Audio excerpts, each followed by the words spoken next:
We are starting the election officials updates here from American Enterprise Institute. I'm Don Palmer. And I'm John Fortier, and this is a day-long version of our voting booth podcast that many of you have listened to before.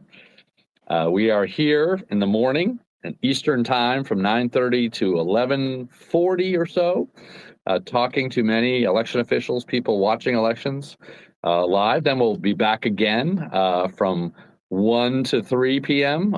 For another Twitter Spaces session. Hope you'll join. Hope you'll tell other people about this. And then we're going to do another through another medium. We'll be over at the Election Assistance Commission, where Commissioner Palmer sits for a late in the day 4 to 5:30 session with more election officials. So we're glad you're joining us, and we're looking forward to our first guest. So as we sit here this morning, we've been reviewing a bit.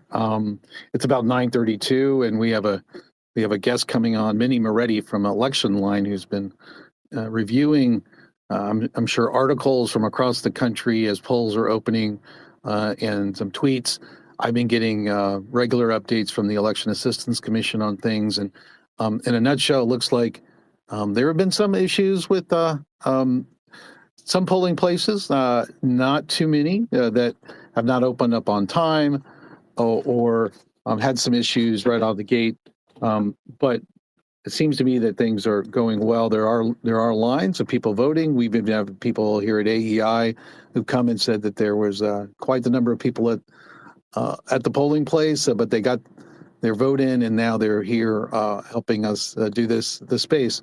So, John, what are you hearing this morning thus far? And we've got a full day today, don't we? We do. We have just a preview. We certainly are talking to a number of election officials coming up. We mentioned Minnie Moretti. We'll give her a little introduction very shortly, but we have a couple of secretaries from Michael Adams from Kentucky and Frank LaRose from Ohio, who'll be talking about issues on the ground. And I think, especially with every one of our election officials that we talk to, we're really looking at some updates as to how much voting has already gone on, how many early votes have been cast, how many mail ballots have been cast, and now what's going on Election Day. And then for those of you thinking about how late you're going to be up tonight, or whether you're going to be thinking about this election later in the week, we're going to get some very granular updates as to how each of these states' process works for counting ballots. We're going to give you a sense of the variety of elections around the country, how they might be resolved, and looking forward to that. So again, I think maybe we should bring our guest in, first guest. I think we should. This is where the technology. So can you hear us, Mindy? I can. Can you hear me? I can. You sound great. Hooray. I'm not even going to ask what time you've been up this morning. This morning, typically it's 4:50. This morning was about 4:10, just to give me a little extra time. So for a while. So I sort of feel like I completely sympathize with elections officials and poll workers today of all days, but most days as well. Now, many of our listeners are likely already followers of Election Line, which you run, which is a really great service to the country, following election administration stories that are around the country, and not just on Election Day, every day of the year. I'm not sure why you don't get some vacation, Mindy, but it's impressive that you keep this up. And this is an audio session here, but I did bring with me, and nobody's going to be able to see it. Maybe we'll get somebody to take some pictures. All right, I have my Election Line T-shirt here, which I received at the Election Center. Excellent. I was going to go Hulk Hogan and put it under my shirt and rip over my shirt, but I'm holding it up for Don. Maybe we'll get some clips of that. But here's what we really love for having you right up front is, of course, you're not only following these daily, but today on Election Day, you are updating us with some stories around the country. So we'd love to hear what's new, what's on your plate, because I know you're making several updates during the day, and we'll have you back in the afternoon because you were doing that. But so what's on the news wires in terms of election administration? Sure, absolutely. So I did the first post at 6 a.m. and now I've just done an update at about 9:10. And what we've seen so far this morning, as was already mentioned, there's a few spots where there's some equipment issues. Still trying to dig down into what those issues are. And I think one thing that's important for people to understand, as you and as John and Don know, who've been doing this for a while, there are issues and then there are issues. So it's often hard to, like sometimes a machine does malfunction, but there's still processes in place for voters to vote. So it's hard to sort of you need to sort of put sometimes these things into perspective. We're a little bit jaded because we've been doing this for so long, so it's just sort of like, that's fine. That's not a it'll get worked out. But there were definitely some issues in. So far, the ones that I've picked up, this doesn't mean this is all of them. There was an issue with a ballot scanner in Connecticut. There were polling places in Champaign, Illinois that were having issues. Jefferson County, Kentucky. There's a report out of some issues in Pennsylvania. That one was a little bit unclear because they hadn't even spoken to an election official yet. So I always am a little bit cautious with those. There was one polling place that opened late that we know of so far because somebody, as happens, overslept. So far this morning, we've only had one court case, and that was the judge ruled against Missouri's request to keep the Department of Justice monitors out. But there were a couple late ones last night as well. But that's the only one that I've seen that's really popped this morning as far as a court case goes. So I mean, to be fair, it's been fairly typical election day so far. There's always lines first thing in the morning because that's just sort of when people line up before something's opened, they need to cycle things through. And I think the big thing to keep in mind too is, yes, there are going to be lines, but are the lines moving? If the lines are moving, that's a good thing. The problem becomes when there's lines and there's just no movement. So I think that's always something to sort of keep into perspective as the day goes on. So that's sort of where we are so far this morning. It's no major issues. There were a couple minor issues during early voting with some altercations between election officials and folks at the polling places, but knock on wood, so far we haven't seen any of that this morning. We'll start to pick up more stories as we get on into the morning, and I will probably do another roundup. Typically I do it at noon, but given the news of the day, I'll probably do another one around 10:30. Just to note, you did mention, of course, that some of the stories are about lines at polling places, which do form in the morning. I'm going to preview later in the day. A friend of all of ours, Charles Stewart, will be joining us, and Charles is one of the great political scientists who studies these things. In fact, has had a real experience studying lines and measuring them, and will even probably quote us the famous Little's Law, which they use to measure lines at all sorts of corporate processes. So we'll look for that later in the hour or later at the end of this first session. One thing, we do have the Kentucky Secretary of State coming up, Michael Adams. In fact, he's coming right in after you. And do you want to say a little bit more about the Jefferson County story? I mean, I don't want to put him on the spot too much, but since we have him, why don't you tell us a little bit more about that? Sure. So, what I'm reading is that, and the county clerk has said they should resolve themselves. They were having trouble booting up first thing right at 6 a.m. They just needed to do a reboot and a restart, which I think anyone who works in technology, works with the computer, you unplug it and you plug it back in, sort of gets that. But that seems to be what was happening in Jefferson County, was that it was just they needed to do sort of a reboot on the systems because they were starting slow. So I did see that the Secretary of State discussed a little bit of having some issues with poll books, and that can getting those started, and those are the poll books that are checking people in, verifying the fact that they have not yet voted, making sure they're in the right polling place. And then, so getting those, sometimes you're going to find that those issues are in the morning, and it looks like we'll be able to ask him about that because he tweeted that out. Yeah. I'm just going through a story from Louisville Public Media. And that's essentially what they were saying, was that it's just, it's that first thing in the morning, which doesn't matter how early you get there until you actually have people coming through and that sort of thing. The slowdowns you don't notice those unless you've got the people coming. So Mindy, a little bit of context on the DOJ story. That's a very interesting story that you identified. There had been a number of states that had not warmed to having the Department of Justice come to their polling places. And This has been a recurring issue. It seems like every 4 years or every 2 years.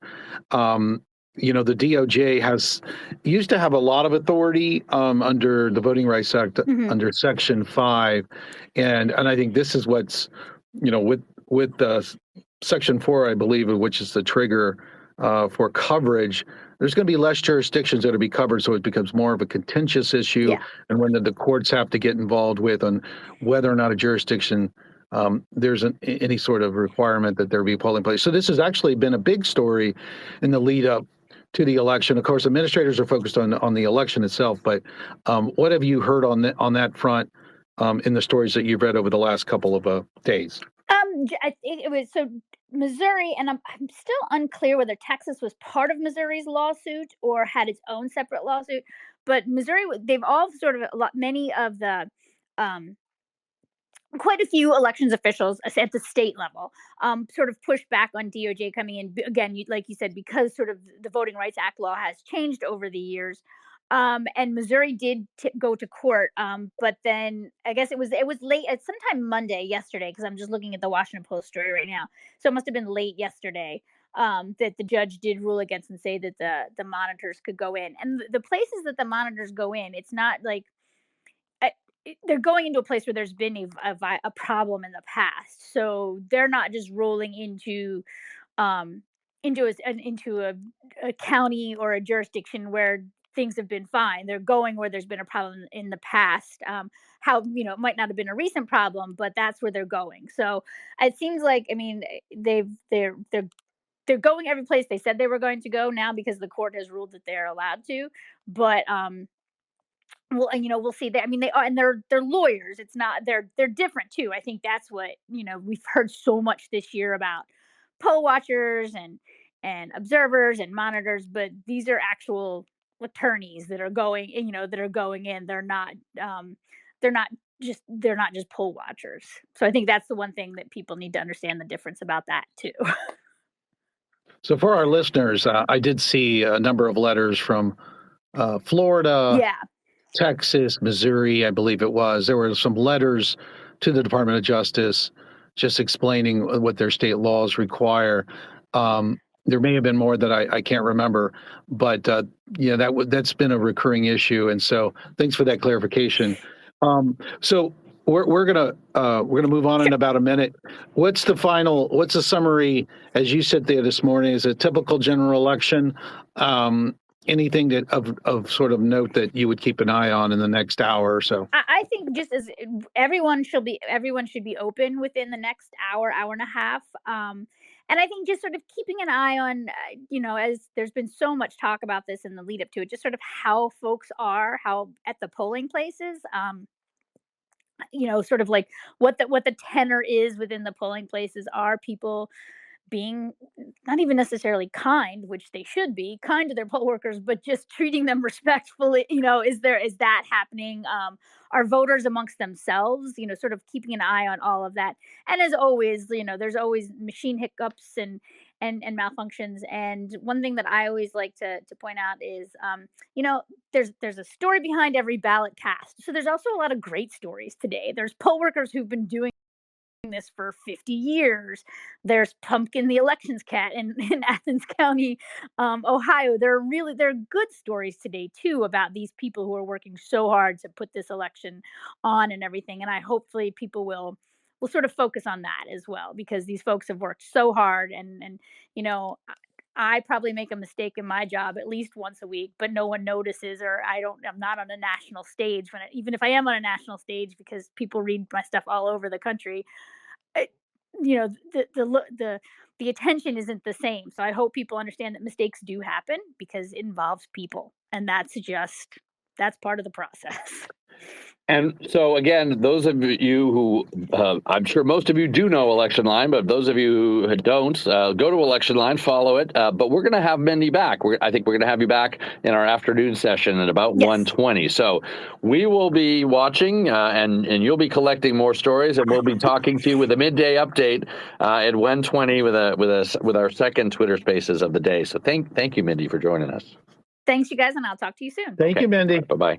All righty, bye-bye.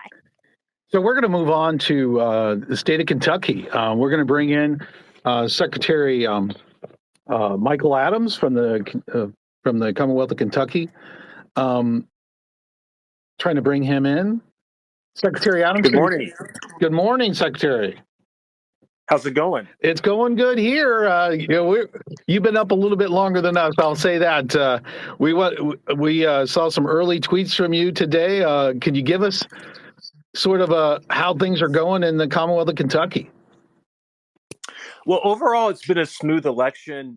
We had nearly 800,000 voters vote early, and that's helped reduce the lines around the state. Even in Lexington, which is a pretty big part of our state, people were getting in and voting in 10 or 15 minutes and out. I can't remember the lines ever being that short on election day in our second biggest city. So I'm getting a lot of happy people with I voted stickers tweeting at me. We do have some localized problems in one county where we had folks turn on the e-poll books too late for them to process and be ready this morning. So we've had some delays, but that's been corrected. So, first of all, thank you for giving us some time. As our listeners know, your real job is to run this election today, and we appreciate any time you can give us. But you mentioned 800,000 early votes. Can you give us, our listeners, a little bit of a sense of A, how that compares to past years, and B, just the nature of the early voting, what it's like, how those ballots have come in, and what the status is of them now. We're going to pick your brain a little bit about how you count them later in the process, but just tell us a little bit about how that 800,000 compares to the past and what the process looked like up till Election Day. Well, it's hard to give you historical precedent because early voting is new in Kentucky. When I was first elected, we didn't have it. We just had one day to vote. In 2020, my first year in office, I had emergency powers and I expanded voting to 3 weeks so we could let people get in and vote in person without crowding and spreading the virus before a vaccine was available. So it's kind of hard to compare early voting then to early voting now. I can tell you that we had 1 million voters vote early over 3 weeks 4 years ago. We had about 658,000 vote early in 3 days this time. So certainly, even outside of a pandemic, and even with only 3 days of early voting, a lot of Kentuckians used it and liked it. I'm glad they did because that takes the pressure off today. And just as we don't know at the end of the day how many people are going to vote, but what's a rough percentage of compared to your past turnout of what does 800,000 mean in terms of the percentage of people voting? So that's about 22% of our total registration. I'm expecting in the mid 60s. So basically a third of the vote was cast early, and then that will leave 2/3 to be cast today. I'm expecting about 1.5 million Kentuckians to vote today. We have a different voting model on Election Day. We have a lot more precincts open. It's fewer vote centers and more small locations. So I expect that we'll be able to manage the crowds effectively that way. And then you are a state that closes the polls early. In fact, one of the earliest. But once that happens, can you give us a sense of how the counting begins? You've got all these early votes that have been cast. Maybe they come in. You've got the votes that are being cast during the day. Give us a little sense of the process and if possible, the timeline. I know that depends a little bit on the closeness of the election. It's not the same as certification, but just give us a little sense of what's going to happen once you close the polls, as you begin counting, and what people can expect. So the first votes that will be tabulated and publicized will be the absentees. We're a state that doesn't vote absentee very much. Even in a big year for us, we're 5% absentee. That's mail-in and drop box. 95+% of Kentuckians prefer to vote in person. So those absentee ballots are being pre-processed today, and they're being run through our ballot scanners. And so we have so few of them that we get them done pretty quick. And so when the polls close at 6 o'clock, the first numbers that people will see are the absentee numbers. And then the early voting numbers, those ballot scanners are segregated. They're not used on Election Day. They're zeroed out, and they're kept separate. So those will be totaled out, and we'll have those numbers. So the next batch, if you will be the early voting numbers. And then the final set of numbers will be, I'd say, roughly 2/3 of the total today's numbers. But folks are going to see when they go to our website and watch the numbers, you're going to see bounces here and there. You're going to see this county come in, that county come in, and you're going to see some pivoting around in the numbers. So I encourage everyone, just be patient and wait. If there's X number of precincts that aren't reporting, it matters what precincts they are, because they could be very Republican or very Democratic. So, but it does sound like these are, of course, unofficial numbers, but it sounds like you will have a good chunk of your unofficial numbers in. If people are willing to stay up into the night or into the later morning, relatively soon. But then also give us a little sense of what the certification dates are, when the more official results take place, and what's the process between now and that certification that you're going to go through. So I think most states do basically what we do, which is we get the numbers in election night. We'll have basically everything in tonight.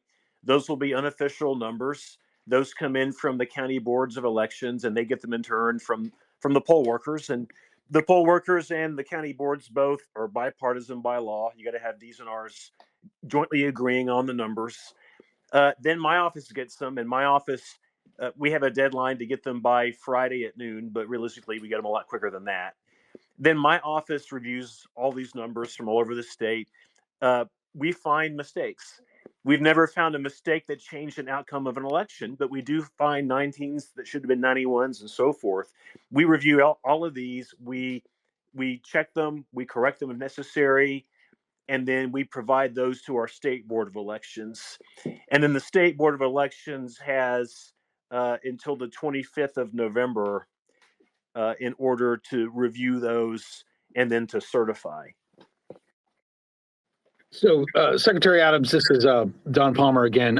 I was taken aback by the early turnout, the early number of people that have cast ballots. You know, I visited you a couple of years ago for what I thought was the first early voting period, and that's a dramatic number of people taking advantage to what is 3 or 4 days. Is it 3 days or 4 days of early voting? Were you surprised at the turnout? And what are your thoughts on that sort of significant turnout? Well, I'm not surprised, because I begged people to please go vote early. So to put this in perspective, in 2022, 85% of our voters voted on one day.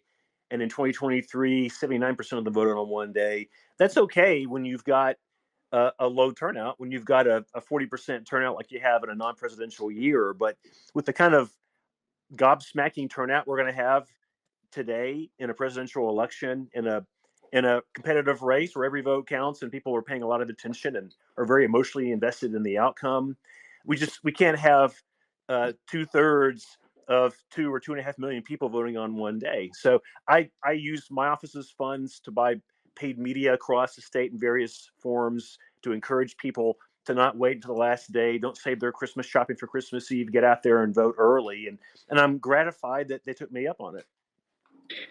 So I'm going to shift a little bit. We got some reports that there may be a press conference in Georgia, that there was a bomb threat, some bomb threats in Atlanta. And have you had any sort of incident like that, or threats at the polling place, or a bomb hoaxes or bomb threats? We don't know yet the details, but just wondering if you had any issue like that in Kentucky. Well, we had a bomb threat that closed our state capitol at the first of the year. It was aimed against my office specifically, but it wasn't real. Anyone can mouth off, but it wasn't legit. We have not had a bomb threat. We have not had a threat to poll workers. It's not even 10 a.m. I'm not going to jinx this, but we haven't had, fortunately, the sort of tempers flaring. This space was downloaded via spacesdown.com. Visit to download your spaces today. You've seen in some other states that are more competitive in the presidential race. Well, that's great news. Mr. Secretary, we wish you luck for the rest of the day. And we, obviously having visited you and your team, very impressed. And we wish you luck with the rest of the day and through the night. Thanks. I'll take it. Thank you, Don. All right. Thank you. Thank you, Mr. Secretary. Thanks a lot. So that was Kentucky. It sounds like with the poll book issue, with the exception of that, they're very pleased with the turnout and how things are proceeding.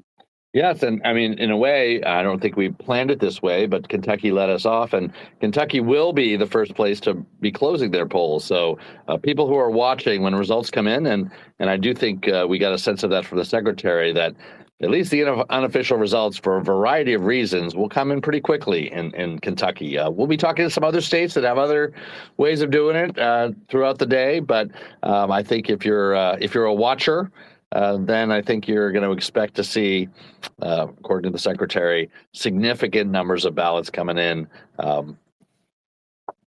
very soon after the election, or not too late into the night. So if you're watching Kentucky, I think you're probably going to be able to get the picture of what happened there before it's too late in the evening. It was also good to hear that there really hasn't been any incidents at the polling place, and I don't have any more details on what's going on in Georgia, but it's never good to have bomb threats. Right.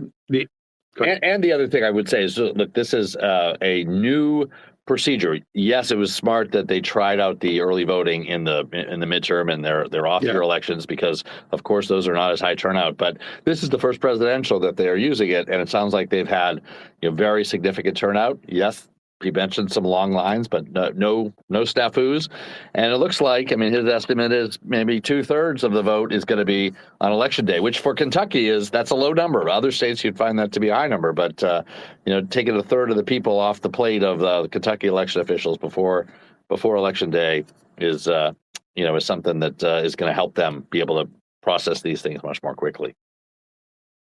So shall we go to our next guest? Our next guest is Ohio Secretary of State Frank LaRose, chief election official in Ohio. And obviously the polls are open in Ohio, but we're going to get the scoop right now from Mr. Secretary. Are you available?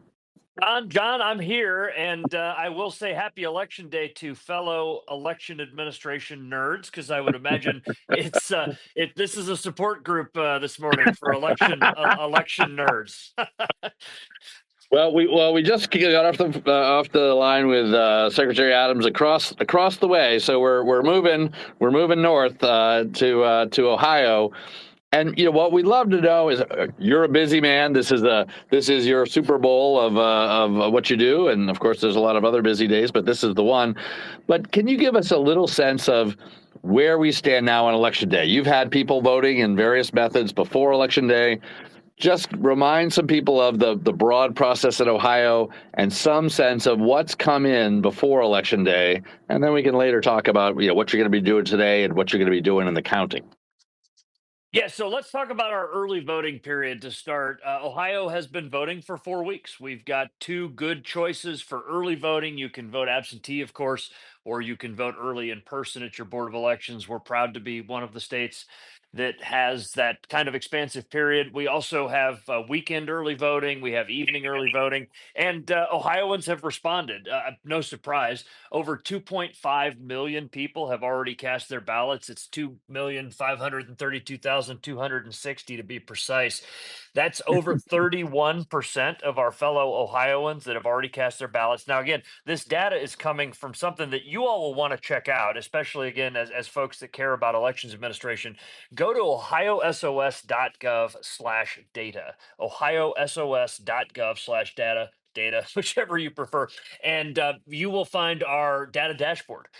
This gives you a really in-depth look at our early voting period, how many ballots were requested, how many were returned, how they were returned, were they sent by mail, were they dropped off in a drop box, were they brought in person. You can see how many people voted early. You can even drill into some demographic data, age, party affiliation, whether the ballots came from in-state, out-of-state, or UOCAVA from overseas. And so again, all that's interesting information that's on there. And 87% of the ballots that went out have come back. And again, that's great news. So to today, we're just over 3 hours into election day. We've got over 3,200 polling locations that opened right on time this morning. I'm actually really happy to say things are going very smoothly in Ohio. Again, you all know the scale of the operation, but for the average person, Election day is a very individualized experience. You walk into your polling location, you cast your ballot, but take a step back and realize what a large scale operation this is. 3,200 polling locations opening right on time, staffed by 35,000 election day volunteers. And in now over 5 years of serving as Ohio's chief elections officer, I'm knocking on wood right now, but we've not had a start to election day that has gone as smoothly as this one has. And so, really, really proud of the work that our elections officials are doing. 9 hours and 28 minutes until the polls close, and I'm confident that. That it's going to be a smooth and secure experience for Ohioans, and we'll report all those results on election night. You asked me to talk about election night when our polls close at 7:30, and if you're ever able to come visit us here for election day, we've got a kind of a war room operations center set up. This is maybe my military background, but I very intentionally structured it this way, where we've got information flowing in from a variety of different sources, social media monitoring, official sources like county boards of elections, but also groups like League of Women Voters and others, the parties, the candidates. Information flows in, gets triaged, and then actioned by the right individual, resolved, and then move on to the next thing. But inside of that election day operations center, at 7:30 p.m., I will look to our chief legal counsel and I will ask him one last time, have there been any judge's orders to hold the polls open? We don't anticipate that, but it's always a possibility. And the reason I check that is because as long as the answer is no, as long as all the polls are going to close on time, and obviously anybody in line can still vote, but as long as all the polling locations are going to close on time, the next thing I do is make an announcement over our state public safety radio network, which is a backup plan. All of our boards of elections are equipped with those now. And I tell them that at 7:30 the polls are closed and they may begin counting. The very first votes that they count invariably are those early votes and those absentee votes because they're already there. They've been pre-processed, name, date of birth, last four, signature, all of that has been checked.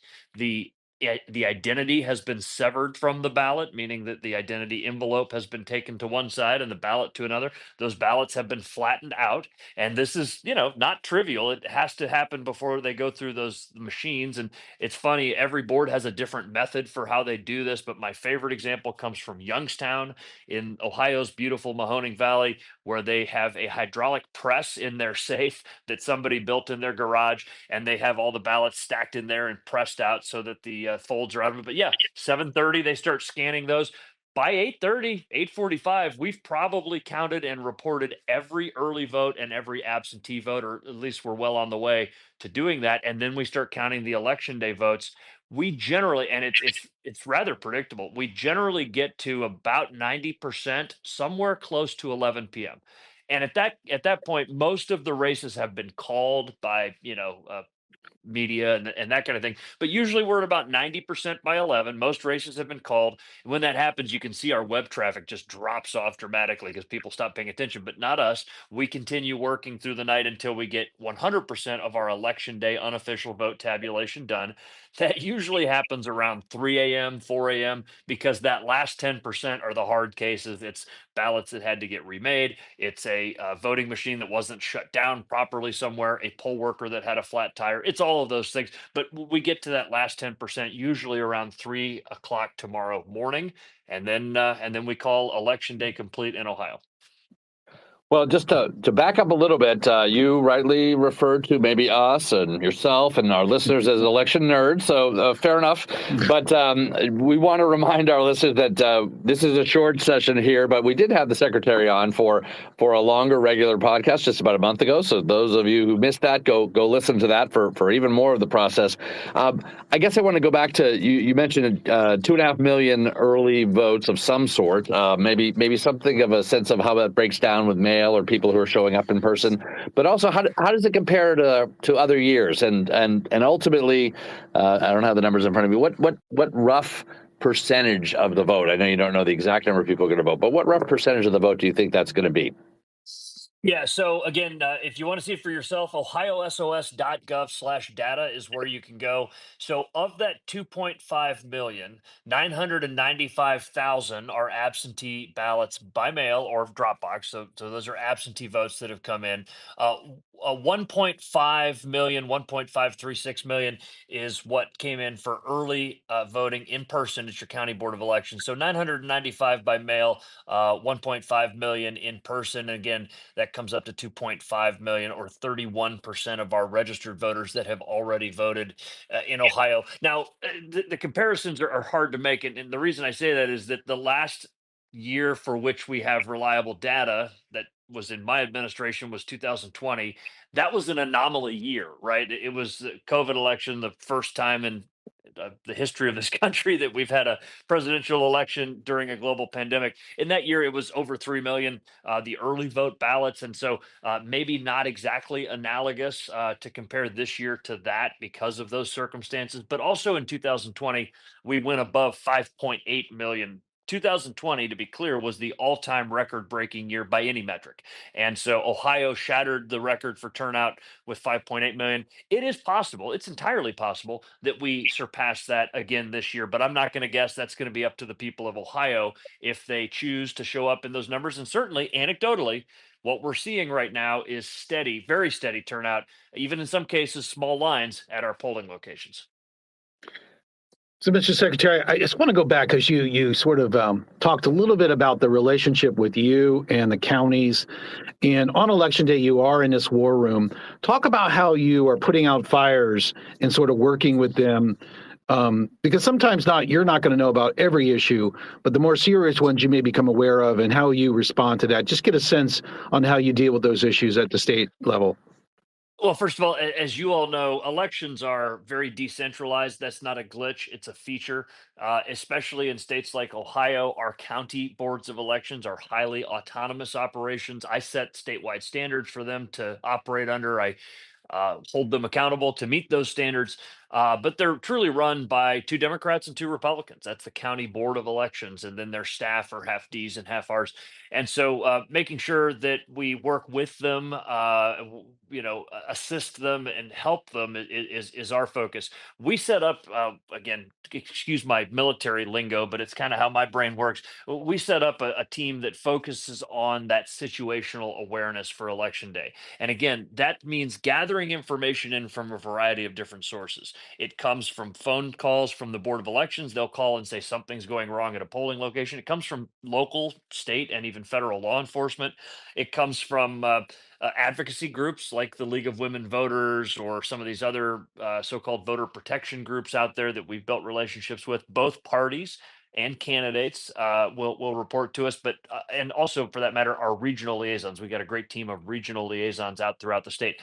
But most often, we find out something is going wrong first on social media. That's the canary in the coal mine, and that's why we've got. It really is. We've got a whole team of people that are monitoring social media, because what will happen is somebody will report, hey, there's a scanner jamming at this location, and they'll share that on Twitter or X. They'll put it out there, and then 20 minutes later we'll get a call from the Board of Elections acknowledging that that's happening. Our first thing is this systemic or is this localized, right? I mean, the first thing we want to look at, obviously something systemic that could impact other counties or even the entire state, is going to receive our top prioritization. But we're able to triage that info as it comes in, very quickly categorize it. We have a tracking system that made by a company called 10X that we use that sort of tracks each issue. And it's everything from the innocuous to something, severe, like a public safety matter, or even a violent incident that's occurring, or what have you. And then we put the right person on that to work that issue, to really work through that issue and to resolve that issue, and then to communicate about that issue. Some great success stories that we've had from this war room type operation include combating false information. There was an example in 2020, and you all know what a provisional ballot is, but the general public often doesn't understand provisional voting. And so we had a guy who was trying to make himself famous on the internet, who was going to different polling locations and identifying himself as a voter, and they were saying, well, this is not your polling location. And he said, well, I insist on voting. So they gave him a provisional ballot, which is what the right procedure is. Well, this guy kept filming himself voting and claiming that he was voting multiple times. What he was really doing is filling out provisional ballots that will never count. We identified this on social media, And we contacted the guy and said, hey, you're documenting potential crimes here on social media for all the world to see. You should probably stop doing that. Thankfully, the guy deleted the post and apologized for it. But like that's the kind of thing that we're able to identify and work through. So we know you're busy, but maybe one last question just to help us sort of flesh out the end of the process. Sounds like we're going to get in. You said about 90% of the unofficial vote by before midnight, and maybe by 3 a.m, nearly 100%.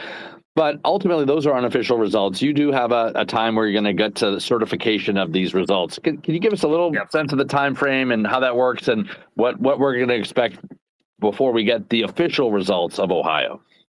Sure. And one of the things to watch, and one of the reasons why Ohio is able to give you all of those results on election night, to be clear, we will be at 100% election night reporting on election night. But that's because we pre-process our absentee ballots. As you know, many states don't. They should, in my opinion. They should change their state laws to allow for that. But that's why some states will still be counting on Wednesday, Thursday, Friday. They're cutting open envelopes. They're doing the work that we've been doing over the last 4 weeks. You mentioned the difference between that unofficial result on election night. In most cases, it is conclusive. It shows you who's the eventual winner is going to be. But in some cases, it may not be conclusive. And this is a number I want to point out. If you go to my website, voteohio.gov, and you see the election night reporting, you will see a number in the upper left-hand corner that I call the denominator. That number is the outstanding absentee and provisional ballots. Now, I made that a feature to actually highlight that on our website because that's a crucial number in the case of a really close election. That's the total number of additional votes that still could potentially count in this race. That's every outstanding absentee that went out and hasn't come back. That's every provisional that could count depending on whether it's valid or not. And so that number tells you whether a race is conclusive or not on election night if it's close. I'll give you an example. If you're following a candidate, a statewide candidate that's ahead by 50,000 votes on election night, but there's still 300,000 outstanding absentee and provisional ballots, well, then that race is not conclusive. You can't call that. Numerically speaking, that race could change with the results of those outstanding absentees and provisionals. The flip side, if you've got a candidate that you care about that's up by 350,000 votes on election night, and there's only 300,000 outstanding in provisionals, then no matter how those shake out, that race is over. That's a conclusive result for folks to look at. And so that's important to understand. Now, Ohio law allows us only to announce results twice. And again, we have to follow the law and gladly do so. We can announce results on election night, but the only other time I can announce election results is when we announce the official final certified canvass, and that happens 21 days after the election. So the old election officials' prayer is, Lord, whoever wins, let them win big, right? But if there's a scenario where the race is not conclusive on election night, don't come and ask me in 5 days or 10 days or 15 days because I can't tell you. We won't know. The next time we can give you results will be the official certified.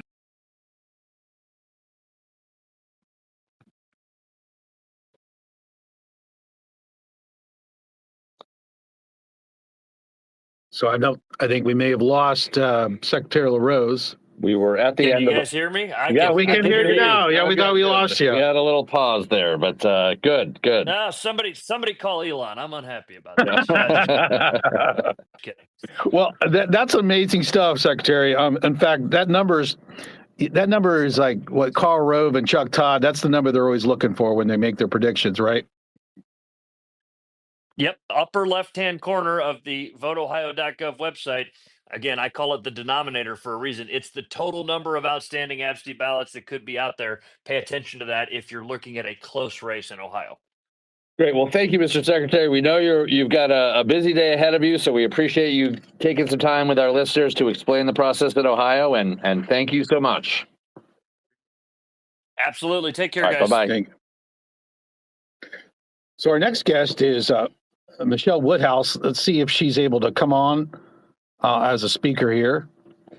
And we are moving from the state of Ohio to the state of North Carolina, which many people are watching as it is one of what people think of as the 7 swing states in terms of the presidential election. And I think Michelle is with us. So Michelle is coming from us from the western part of North Carolina that was, dramatically impacted by the hurricanes. There's been a lot of discussion about early voting and whether or not how that was going to go and whether or not to be able to adjust to having polling places closed. She is with the GOP, but she's going to put her hat on today to talk about how she has seen voting in the western part of North Carolina, including election morning. Michelle, are you with us? I am. Can you hear me okay? I can. We can hear you great. Well, welcome. Thank you so much for having me. It's a little bit of a cold, rainy day here in western North Carolina, but we had record-setting numbers across our 19 early voting days, and election morning has been busy in the first nearly 4 hours of early voting here already.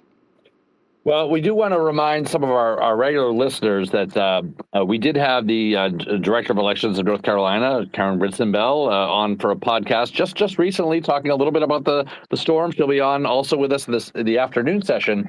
But obviously, you're in a part of the world that we are hoping that things are well for people from a lifestyle or life perspective. But we know that the storm impacted the voting, and so you're saying that turnout has been great. But can you give us a little sense of what you saw in terms of problems with the election infrastructure, the challenges people faced, and how that's all come together to have what looks like a good set of turnout in a region that was very recently hit by a very serious storm? Yeah, absolutely. And thank you so much for letting me share this. When the storm hit about 5 weeks ago here, I know everyone has seen the pictures, but I will tell you it doesn't do justice to the devastation that impacted Western North Carolina. We don't get hurricanes in the mountains. So when those things happen, we had rivers that were cresting at 30 feet above level, mountains coming down. We had hundreds and hundreds of landslides, lost tens of thousands of trees. So you had mud and rocks and mountains and water really converging in biblical proportions across these 16 counties over here in the mountains.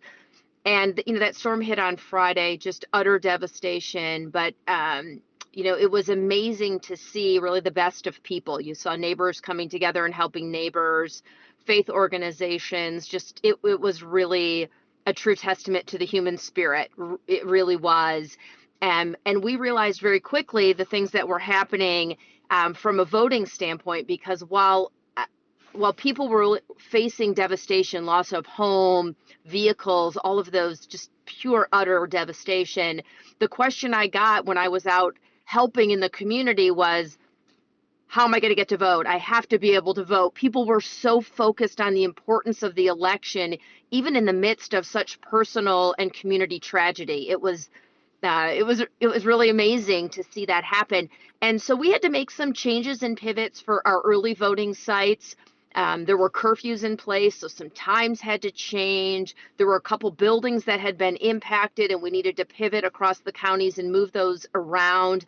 The North Carolina General Assembly, our legislature here, was very engaged and involved in making sure that we had some changes in election law that would provide for moving sites, being able to use non-governmental buildings, some of the things that we really needed to do to pivot to be able to offer everyone across these counties the ability and ease to be able to get to sites. We opened some late early voting sites the second week of early voting because roads that had been washed out earlier were rebuilt by that time. So we were able to get people to places that were inaccessible to them just a few days earlier. And then today for Election Day, we've got National Guard tents set up in a few of our counties serving as temporary voting locations because the buildings have been either lost completely or are not safe for people to be in.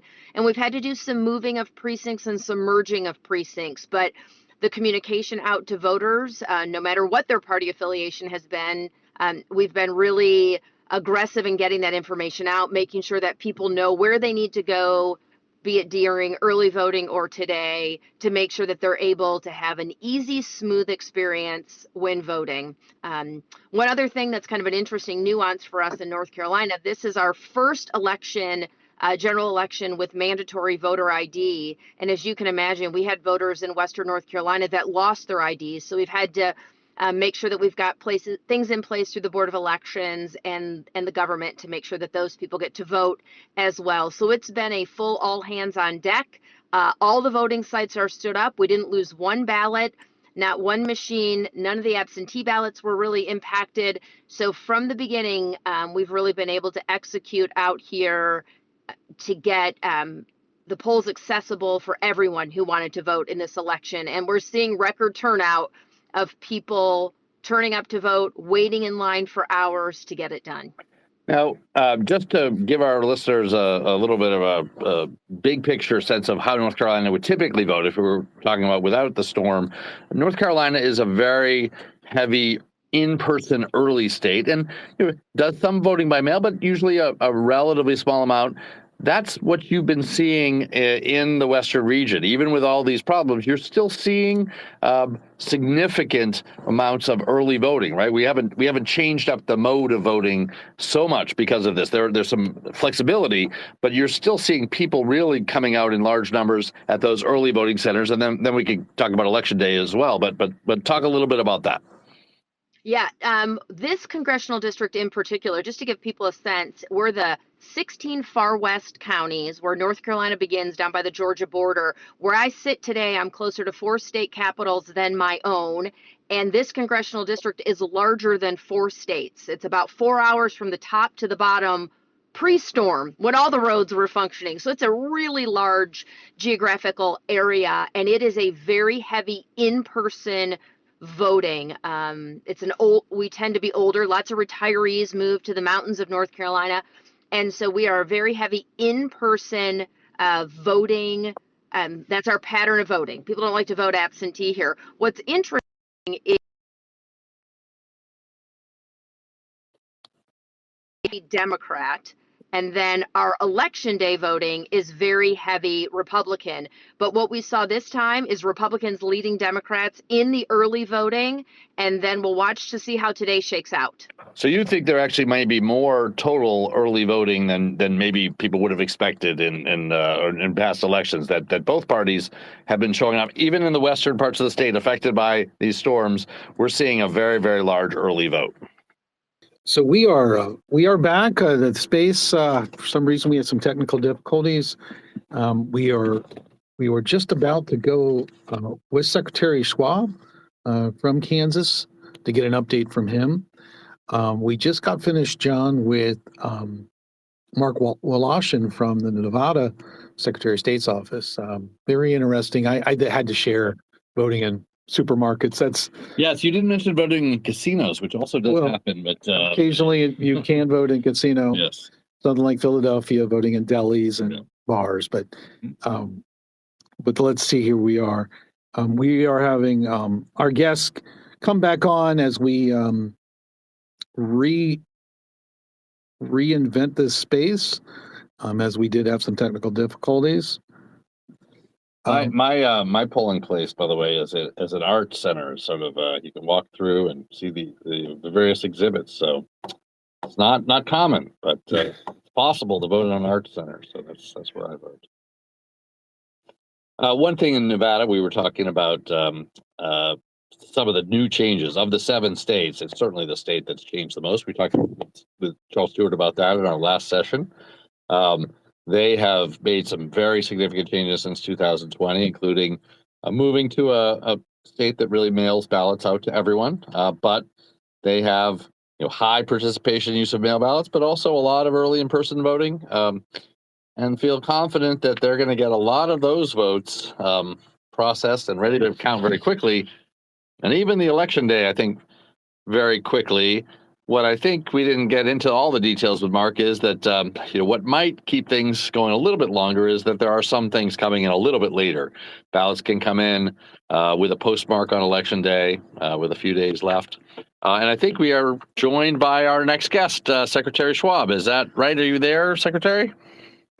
He's entered the space, and we're going to try to go ahead and invite him to speak. We're setting this up for Secretary. We're going to shift from Nevada we're going to shift to Kansas. And we're waiting for him to become a speaker. Can you hear me okay? I can, Mr. Secretary. Oh, there we go. Whew, gotta love that technology stuff, right? Well, We're working the cutting edge here. We're experimenting with things on election day, which I know election officials usually don't want to do. They don't want to have their first election be the presidential election with a new technology. But here we are. Yeah. well, it sounds like it's going pretty good so far, and appreciate you all serving in the capacity that you do as well. Well, thank you, Mr. Secretary. Talk to us a little bit about what Kansas has seen during the early voting period. You have in-person, I believe, absentee. You do have mail voting, absentee. What has the turnout been? What have you seen?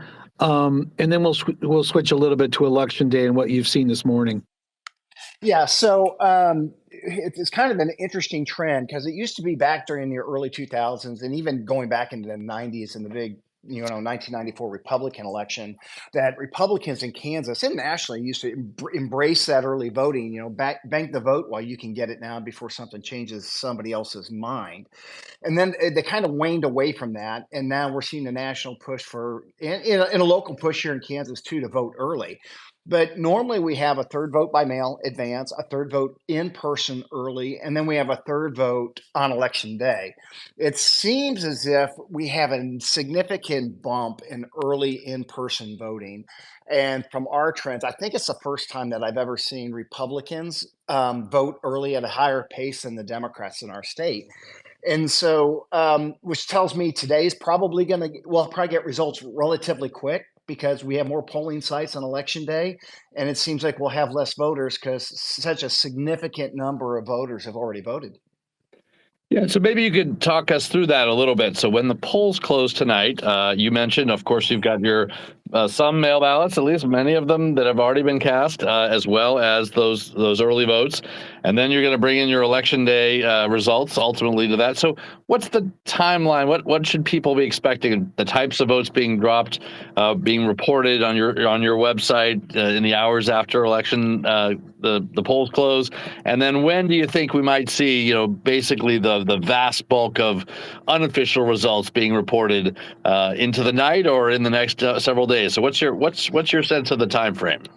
Well, so we've been pretty consistent the last few cycles on kind of how these will go. And just so you know, we do have four counties, in far western Kansas that are technically in mountain time zone and not central. So while most of the state will close at 7 central, there are 4 counties, and they're pretty sparsely populated, but there are voters there that will vote up until 8 p.m. central, 7 p.m. mountain, because they're just in that time zone. It's an odd line, but what'll happen is polls close at 7 o'clock, and they will, our election workers scurry to make sure the equipment and the sticks essentially on most of our equipment is either going to be ES&S or Dominion, and get those back to the county office to start tabulating. The first number you'll see probably by about 7:30, 7:40 in most counties, we have 105 in Kansas, will be those early vote results that have been tabulated already.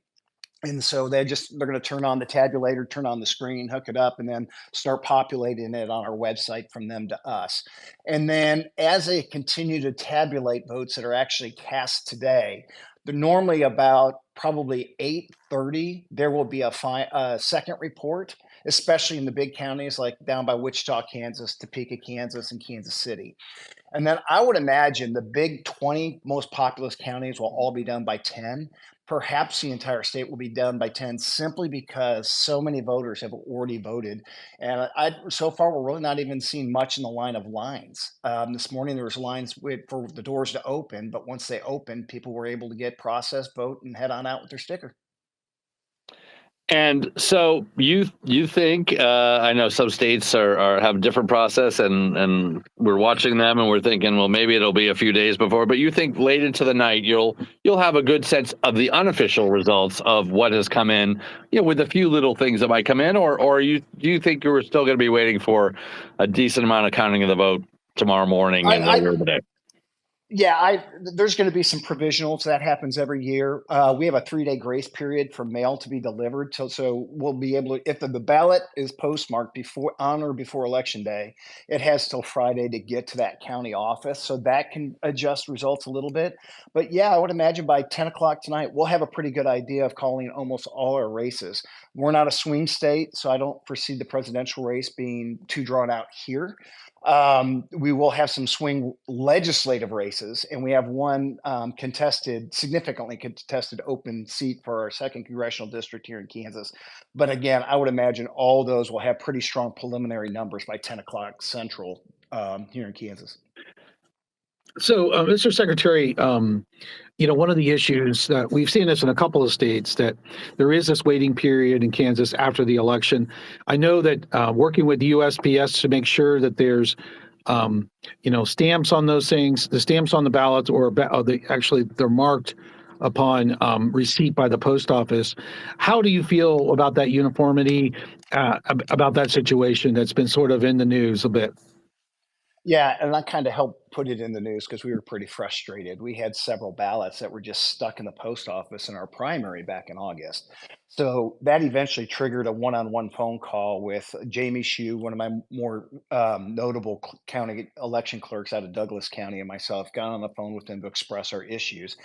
So what the post office treats ballots in the primary is not nearly as careful as what they do in the general, because every states have different primaries, so they can't do a global process for a primary election because states have different days of elections. So that's a problem. Um, on the general election, they're being told that at the end of every workday, sweep that process area, and if you see any ballots, obviously they're not hard to spot. Make sure those are getting processed before you go home for the one, and they're not getting stuck in a loop. It'd be people coming in the morning and reprocessing but not finishing, and they come in the next day reprocess and not finishing. They get stuck at a polling site. So I'm a lot more confident about what the post office is trying to do for the general. But again, it's still the post office, and there's still going to be some struggles. And I feel bad for some voters who just their ballots not going to show up on time. Mr. Secretary, we know this is the busiest day of the year in a 4-year cycle. We are very appreciative of you taking the time. So thank you for joining us here on Election Day. We want to let you get back to what your day job is and processing those votes. Hey, thank you. And go team red, white, and blue. Okay. All right. Thank you, Mr. Secretary. So we are now going to have Minnie Moretti with Election Line join us. I see that there's a request.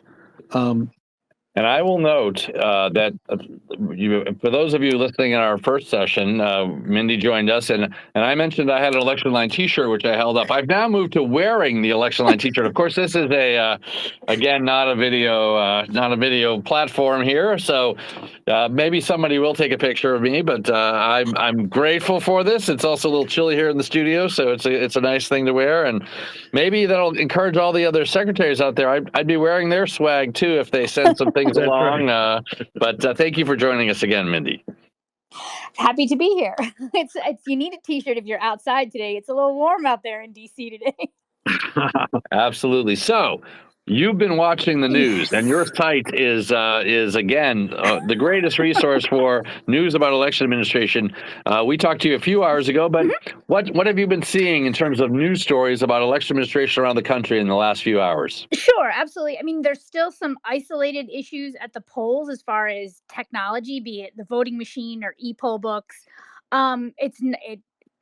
Every problem is an issue if it interferes. Let me clarify. Every problem is an issue if it interferes with someone's right to vote. However, these are not unheard of issues. Things like this happen. There are fail safes in place for them. So there have been some issues with voting machines in Maine and Alabama. There was a ballot error with a printing on some of the ballots in one county in Alabama as well. I will say Florida, their statewide their polling place lookup locator is it's unclear whether it's overwhelmed or there's a technological issue, but they've definitely been having issues with that. And this is different than their website results reporting problems that they had during the primaries. So that's been a bit of an issue.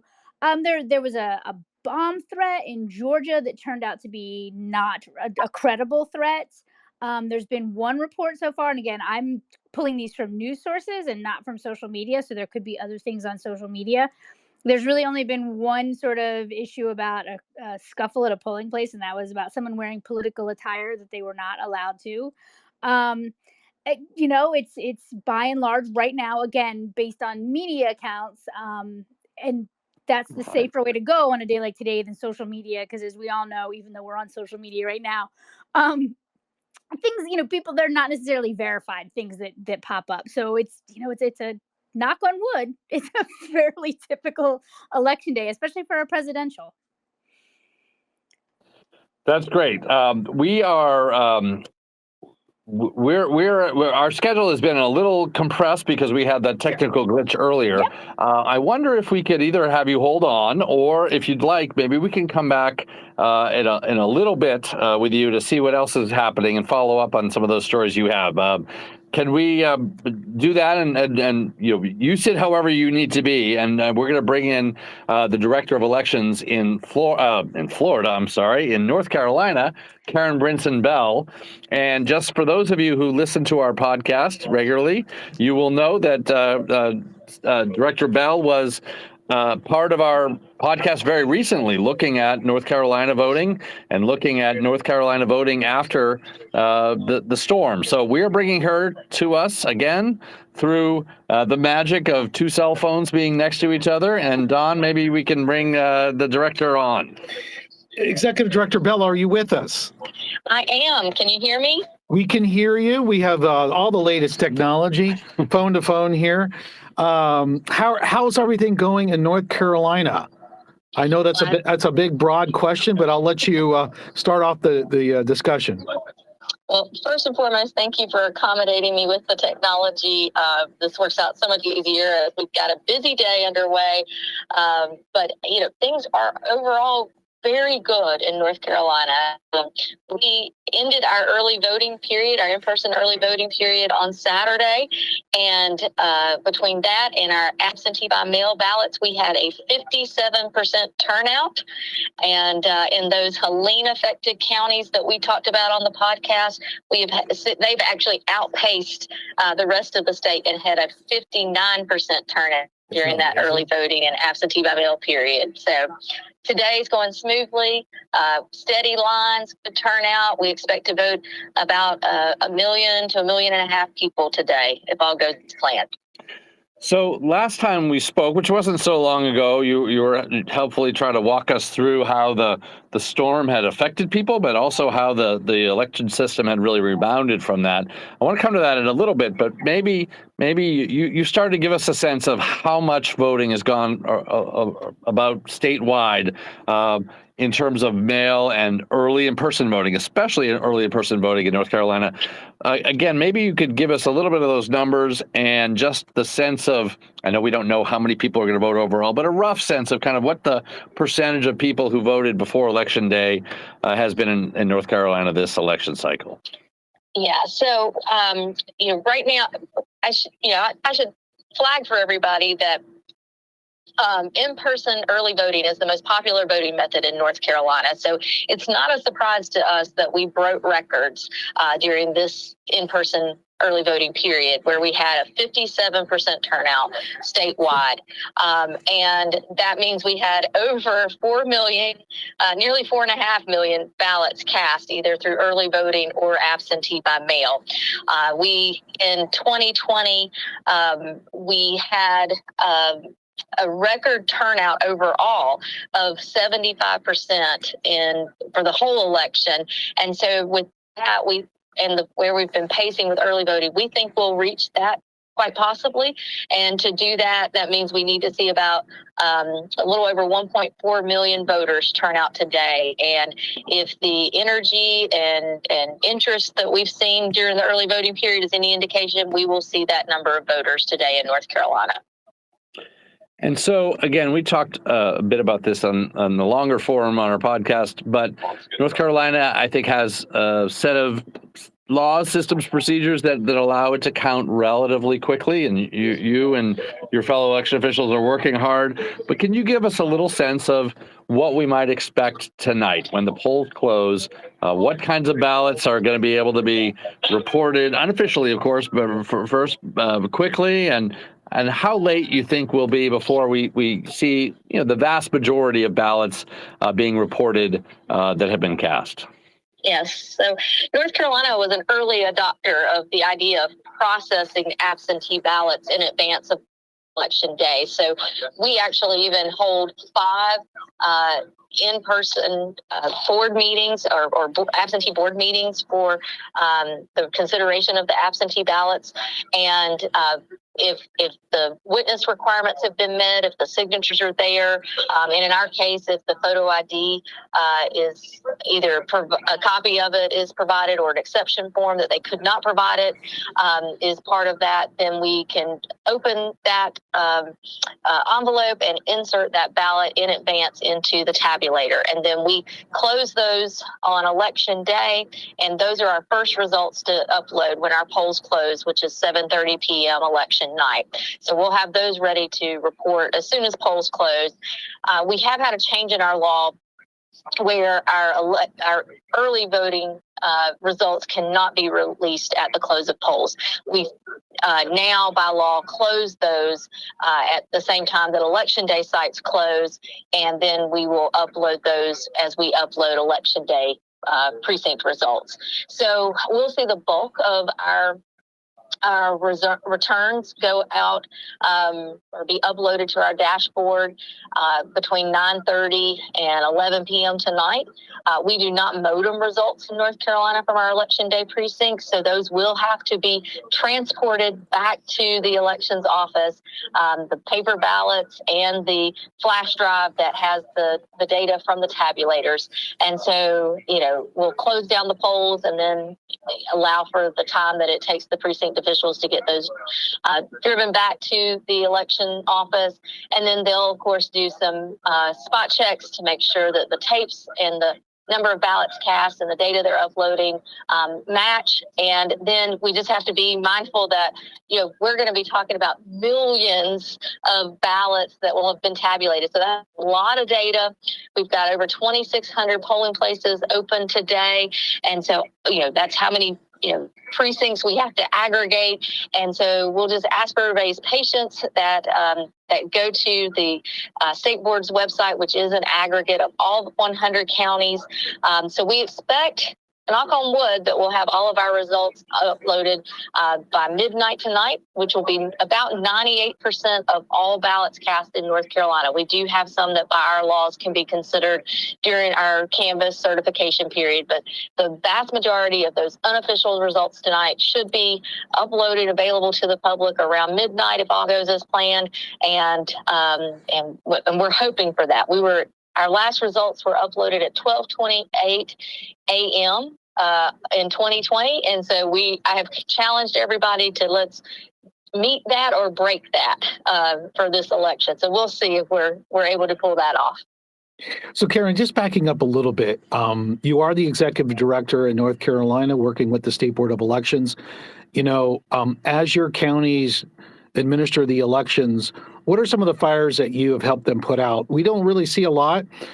We haven't seen a lot coming out of North Carolina on issues, but obviously there's issues that may come to your attention. What are the sort of things that you have to, those fires that you have to put out, as we get started with the election process in the states? Yes. So I'm one of just a few number of states and territories where the Secretary of State is not the chief election official. So I report to a bipartisan board. I'm appointed by that board and serve as the executive director of our state board, an independent agency within our state government. And we have oversight of the county offices. And there's 100 counties, and we have been, we are very much team 101. 100 county boards of elections and one state board. So we step into a support role once voting starts and just try to help them troubleshoot. Really, this election, both early voting and what we've seen today, has been very calm. It's the typical, people being upset about signs or people disagreeing in the campaigning area. Not so much that we've had really a lot of issues in the polling places themselves, and we'll hopefully keep it that way. Today, our biggest complaint has probably been that the music from the DJs to the polls has been too loud, and we've had to ask them to turn it down a bit because you could hear it inside the voting place. So we hope that the rest of the day goes that smoothly. Rock and rolls to the polls, as somebody might have said. So what we did cover this when we got to talk to you a little more long form, but we proceeded towards the election. Obviously, Western North Carolina in particular was really dramatically affected by storms. People's lives were upended. People lost their lives, and the voting systems were affected. You gave a good account of how you were recovering from that and very successfully doing so, and bringing early voting, especially the main mode of voting, back to these regions. But can you give us a little update of what's happened in Western North Carolina, how you've recovered from it, and if there are any differences in terms of the voting there and what we might see in the reporting of the results at the end of the day? Well, it is remarkable. That is certainly the way I would describe what has transpired in about the 35 days that we've had since Hurricane Helene flooded and devastated Western North Carolina and 25 affected counties in that region. We were able to get early voting open on the same day as all other counties, and we had power to all of those sites. Some of them did have to use portable restroom facilities, but we did have power to all those sites, and we had 76 of the planned 80 early voting sites open in that region. So that was the first remarkable test that or hurdle that we overcame. Then we worked, focusing on election day sites, and I am proud to report that the vast majority of election day sites were open throughout the region. Opened this morning with everybody else at 6:30 a.m. and are going strong. We had some isolated areas that we had really focused in on and thought, at one point we would be driving four-wheel drive vehicles across rivers, and our folks with DOT and other partners remarkably got those roads where at least there was some way to access those communities. So even in areas of our state where people had been cut off, that we were able to still get into them and have voting today. So and the turnout is proof that the community was committed to voting, and we were committed to serving them. That early voting period, like I said, we had 57% turnout statewide, but Western North Carolina outpaced the rest of the state, and we had 59% turnout during the early voting and absentee period in Western North Carolina. So we expect today to be just as strong from what we've been hearing from the folks on the ground. Well, we really appreciate that update in the western part of North Carolina. It's an amazing story.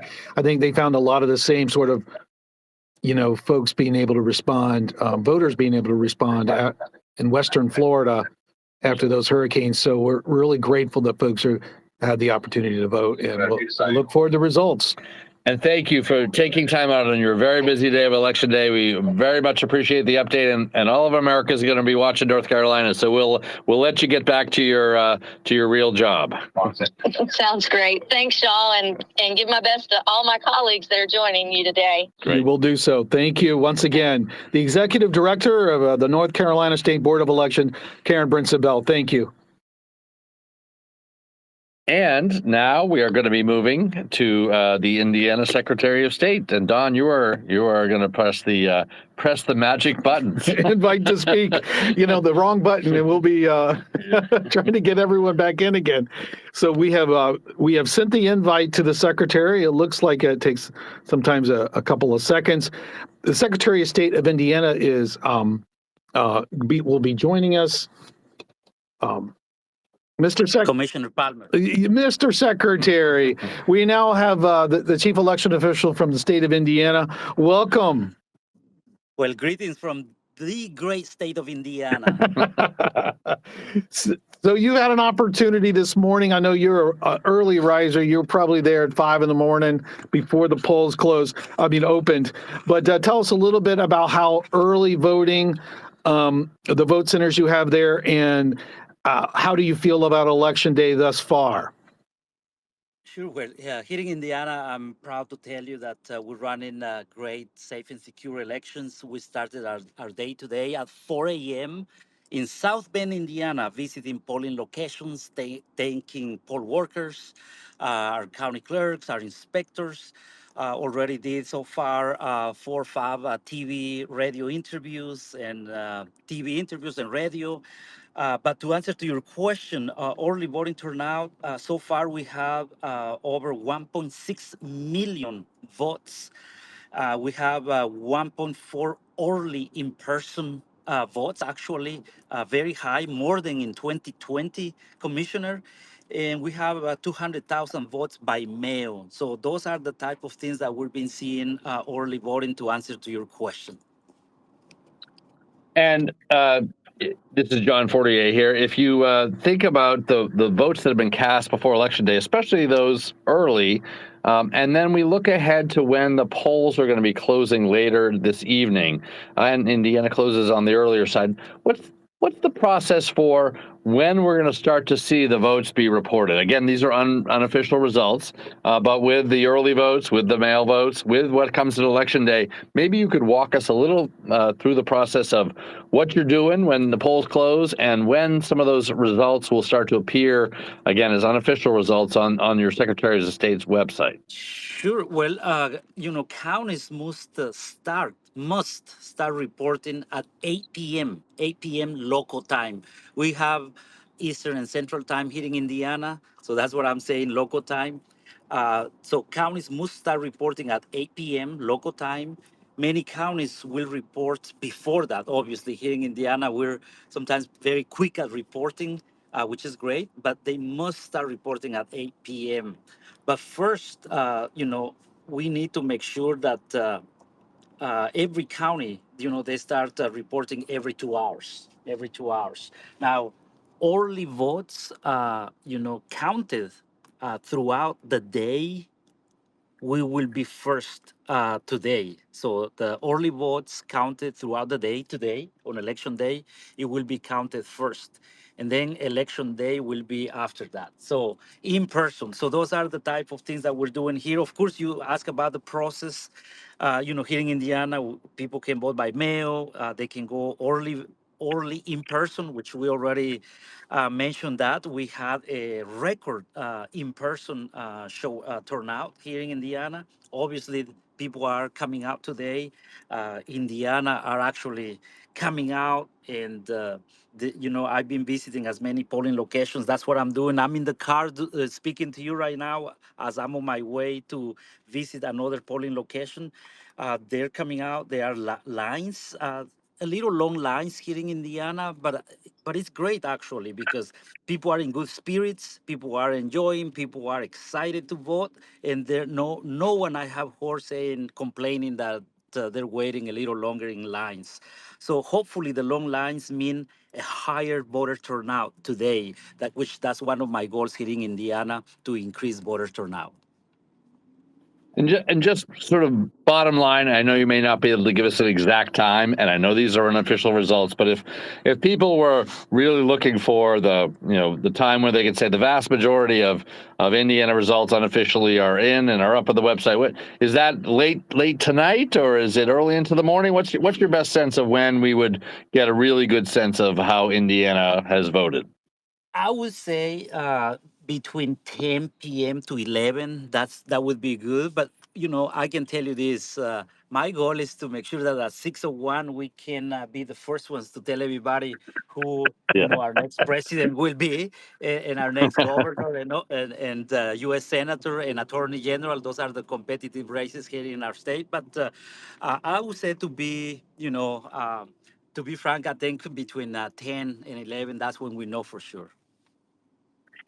So, Assistant Secretary Diego Morales from the state of Indiana, you mentioned that you had been visiting some of the polling places thus far. And so Just give us a little bit more on your observations. You talked a little bit about the voters. Talk to us about what you've seen with the poll workers, their spirits, and perhaps what you're seeing in the polling places that you visit. And what are your thoughts about it?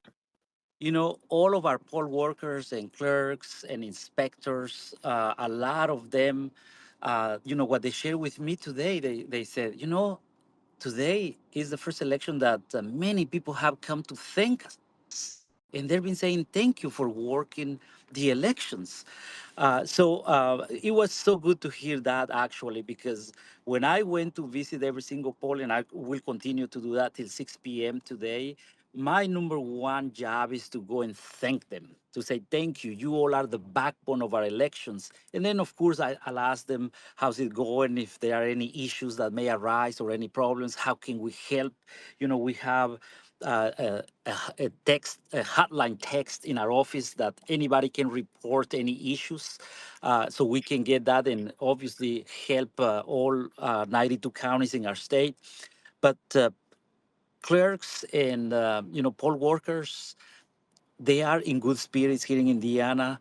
Everybody's thanking them. And, as I visit as many polling locations, I have not heard any complaints or issues yet so far. So I'm crossing my fingers. So hopefully it will stay that way till 6 p.m.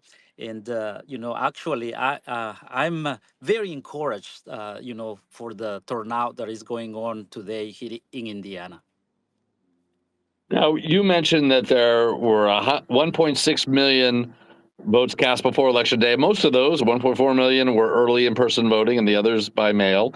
Do you have some sense? I know we don't know exactly how many people are going to vote today on Election Day, but do you have some sense of the rough percentage of the overall vote that will be the early vote, or what's left on Election Day? How does it break down in terms of your expectations for what percentage of the overall vote that early vote will be? Well, I would think, and this is an estimation, obviously, as we speak, I would say probably today it will be between 1.5 million to 2 million. So that's what we're expecting today all across the state of Indiana, between 1.5 to 2 million. Right. And the early turnout, early in-person voting, that I assume, but you tell us that helps you be able to process things more quickly. Ultimately, that people are coming in, casting their votes early, Absolutely. and they're ready. Those votes are ready to be counted almost immediately as soon as the polls close. So yes. Absolutely. As you said, as of yesterday, we had 1.6 million votes early in person, 1.4 early in person, which was a record, and 200,000 votes by mail. So all of this will help us count everything obviously soon. And I'm hopeful that we can get some results sooner than later tonight. But as you know, we need to wait till the poll closes at 6 p.m. And one of my messages that I've been telling everybody is that if they're still in line at 6 p.m., to stay in line because they will be able to vote. So we want as many eligible Hoosiers to come out and vote today. Well, Mr. Secretary, I know you've visited all the counties in Indiana, and one of your issues have been I believe it was to get some of the youth involved in serving as poll workers. And have you been able to visit or see any of those the youth across Indiana serve in those polling places? So we came up with a few initiatives. One, obviously, is getting involved our youth. We have our program called Hoosier Hall Pass. That's for 16, 17 years old. In fact, we're being honoring, extending certifications. Some of them work in the polls. But also we're reaching out to even elementary schools or junior highs. So we created an I voted sticker, which we actually brought the winners of these I voted stickers. We print them and they're passing them out at the polling locations all over our state. So those are the type of things that we've been doing, but it helps because this year I visited all 92 counties within 3 months, delivering those election improvement grants that obviously you guys were able to help us on this. So county clerks have the tools and resources they need in preparation for today. For example, some counties bought generators just in case if we, if the power goes off, if we have any outages or things like that. So we're being ready, preparing for today. And probably that's what I said. We haven't heard any issues or any concerns yet. Again, I'm crossing my fingers because we've been ready in preparation for this day for many, many months since last year, to be honest with you. So, Mr. Secretary, we know that this is the Super Bowl of days for election administrators. You're a very busy man, and we want to let you get back to what you're charged to do to really run this election well. So we thank you so much for your time at a very, very busy time, and we look forward to seeing how your election plays out. Thank you, Commissioner Palmer. Always an honor to talk to you and to my fellow Hoosiers and Americans all over. Please, let's get out there and vote. As a naturalized citizen myself, it is personal for me. The right to vote it's an honor. It's it's a privilege for me and my family to get out there and vote. In fact, if okay with you, I'd like to share this. My family and I went to vote today. My mom, my sisters, we're all naturalized citizens, and we take this very seriously, very proud, and we like to share these stories with everyone else because the right to vote, it should be a privilege and an honor for everyone to do that. So please, America, get out there and vote. And thank you. Thanks very much, Mr. Secretary. All right, take care. Good luck. Well, that was great to hear from Indiana. Obviously, Secretary Diego Morales is a naturalized citizen, and he's done a lot of good stuff in Indiana from an initiative perspective. So look, we move on. Our next guest is Walt Latham, who's an old friend of mine, General Registrar Election Director in York City, in Virginia. Right. And Walt, I see that you're on. I'm going to make you a speaker. Having as a speaker. So as Walt comes on, we continue to get some reports from the EAC. There had been some swatting incidents in Maine. And as you know, swatting is a very serious issue where folks are calling and say there's an emergency incident that's occurring at a home, or in this case, a polling place or a school. And so the law enforcement responds, and usually it's in a very aggressive manner, and it raises the issue. And so there have been some reports of, but they're saying there's no threat to the students, staff, or public, but it was something that was reported in the news. So I wanted to make sure we. And we have seen that with a number of election officials facing all sorts of threats, but one type in particular has been several secretaries of state, other local election officials have actually had their homes and sometimes their places of business swatted, which effectively means that a large police force might arrive at your house, and it's a disruptive thing. And of course, it's terrible for law enforcement chasing down hoaxes, wasting resources. And so this is a very serious thing. And so we'll continue to follow this as it may be occurring even at some polling places, in addition to where we saw election officials have it at their personal places of residence. So I've made the request, Mr. Walt Latham, go ahead and accept the invite to be a speaker.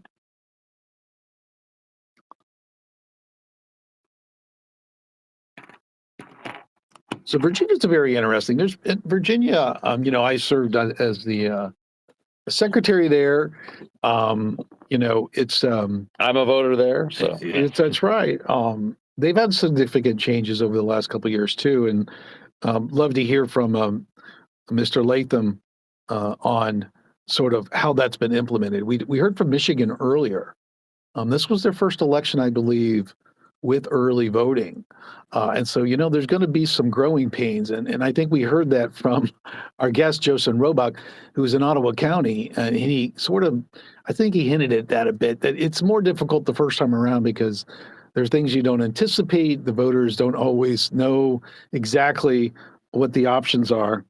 Yeah, no, and I think also we noted, I being a longtime Virginia resident, you were running elections at that time. Virginia used to be one of these states that did early voting, but it really wasn't exactly early voting. It was a form of mail or absentee voting, which meant, yes, you showed up at a location, but you filled out some sort of application, maybe online, and you cast a ballot. Sometimes those ballots are sealed up in envelopes. Sometimes they're cast on machines, but it's sort of a hybrid. Virginia subsequently moved to having more pure early voting. You're actually you're casting a vote like you would on election day. You don't need a absentee ballot application. You're casting a ballot on a piece of machinery, usually a scanning device where you scan your ballot in. So that is the easier ones to count on election day. Those ballots will have been tabulated, but we saw in Wisconsin, a key state, that many of those early votes are only kind of hybrid early votes. They're absentee ballots sealed up in envelopes, and they're going to need to be processed, opened up, and ultimately counted on election day. Probably a slower process than the pure early voting.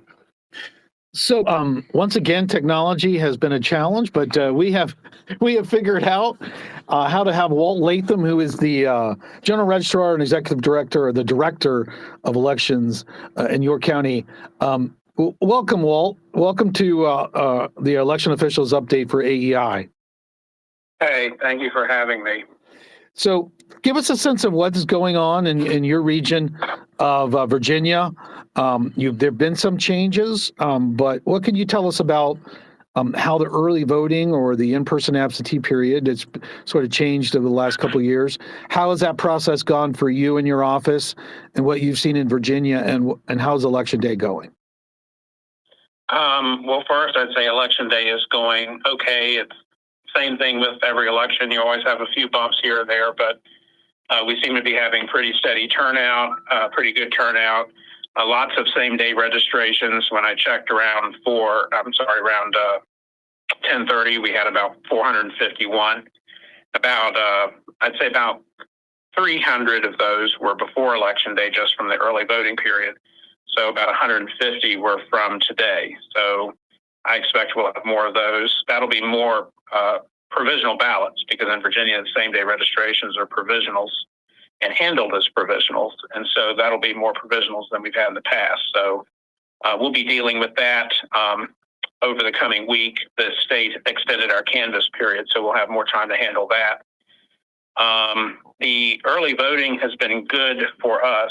I know some people have philosophical issues with it, but from an election administration point of view, it's nice to not have, in my county, we'll probably have about 35,000 people vote in this by the time all is said and done, at a minimum. And it's nice to not have all of them show up on one day. So you can handle smaller groups of people showing up. It's easier to handle issues that voters may have, make sure they're in the right place. And do you have some sense of how much pre-election day voting has gone? If you're expecting a 35,000 voters to turn out in your jurisdiction, how many of them were either early voting in person or more mail ballots that you know of prior to Election Day? Well, we had 24,594 in person and by mail before Election Day. And 4 years ago, we had a total of about, I believe, 39,000. So I guess actually I'm expecting about 30, because I'm figuring a similar turnout from 4 years ago. So our by mail went down, and we had about 6,000 returned by mail early last time. And this time it was lower than that, about half. I think we're down 2,900 from what our number was in 2020. And then our in-person was almost exactly what it was. So I don't know how many people shifted, how many people are waiting for early voting. For Election Day versus early voting. So I don't know how all that's going to shake out, but I guess that's in the category of everyone's waiting for 7 p.m. to find out. And when 7 p.m. comes and the polls close, can you give us a little sense both of what you and your fellow election officials are doing, but also the types of votes that will be reported right away or in the next few hours? What's the process and the timeline for how votes are going to be counted after Election Day? Well, the first thing is we're just thankful to the Lord that it's over. And then, and we've done all that we can do. And it's just a matter of ministerial tasks of processing all the paperwork and the votes. But at 7 p.m., the polls will close. If people are in line, they can still vote. So those polls won't close until the last voter who is in line at 7 votes. But once that happens, then the chiefs are supposed to close the voting machine down, run the tape, and as soon as they have that information, call us. And then we transcribe that number, put it into the state's election night reporting system, and then that goes out to the world. So, go ahead. Well, I'll back up a little bit in the preparation for this election. I think that this was an issue when we served together, and watching from afar, there's obviously been some litigation in Virginia this cycle, and it was some last minute litigation. So how does that generally impact you, and how do you sort of bifurcate the two issues, the administration of the election and the litigation that's ongoing? You're an attorney, so you sort of understand the reason and the purpose, but I'd like to give our listeners a sense of the impact of litigation on election administrators. And just quickly, Don, I think you are talking specifically about this issue that Governor Youngkin, the governor of Virginia, brought up with the removal of some non-citizens from the polling from the polling rolls, from the registration rolls, at a time closer to the election. Right, and of course that's been going back and forth, but there's probably 5 other lawsuits, John. I can't keep track of them all. Right. What say you? What say you about that process and the impact on election administration? Well, I would say that was different than, say, a litigation about ballot access. Ballot access is harder to deal with because that puts us on hold. So like 4 years ago, when we were dealing with the lawsuit over Kanye West being on the ballot, we couldn't print any ballots. We were kind of in a status of having to wait for that to play out.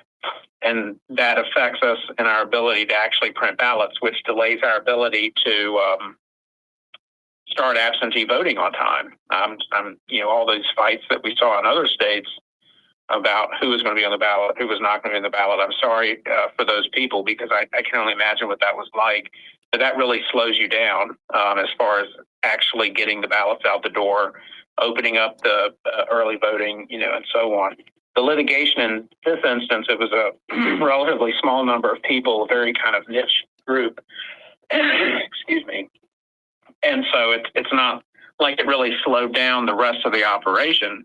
It was more of a legal argument over whether or not something could proceed how it had been doing. And then I'm guessing that the court stayed their decision until the next court could hear it. So we really didn't get anything.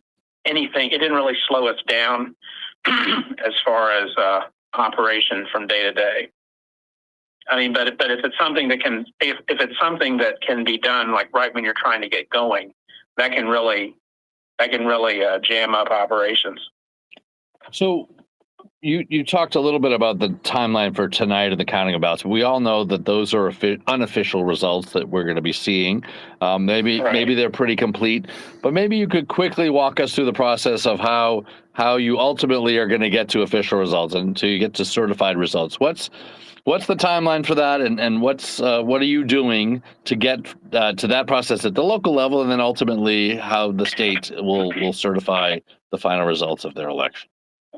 Well, once the polls close at 7, they're going to call us with their information, the number of provisional ballots, the unofficial results, things like that. We'll put them up for everyone to see, and then the chiefs and another official will start bringing the materials back to our office. And that's where the materials will stay until we finish what's called the canvass. And that's where the electoral board looks over the materials from each precinct and makes sure that they have dotted their I's, crossed their T's, explain any discrepancies that might be there. And then once they're satisfied with all of that and people have signed all the right paperwork, corrected any errors or mistakes, then the electoral board will certify the results. Before that, too, they'll also count the provisional ballots that they've decided to count, which is where the same-day registrations will end up.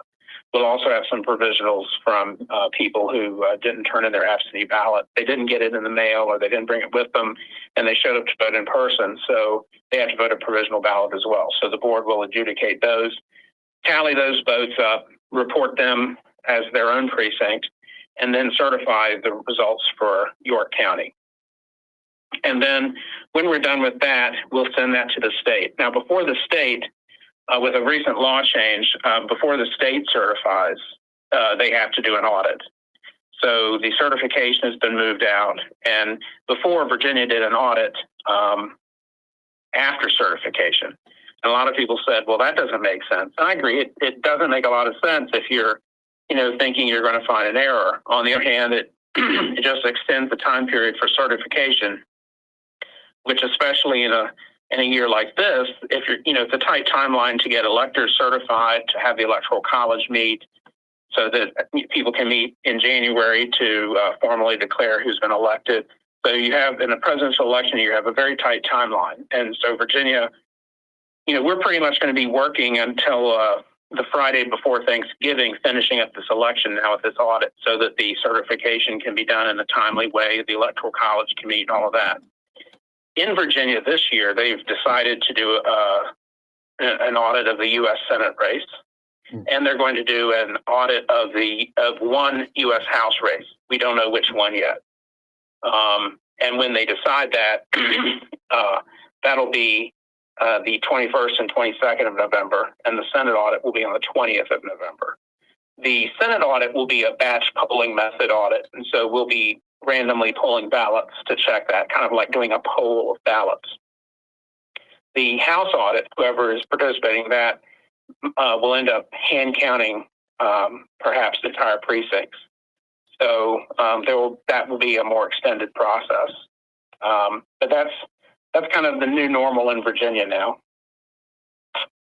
And of course, I haven't brought up any recounts or anything like that. We're leaving that excitement for some other time.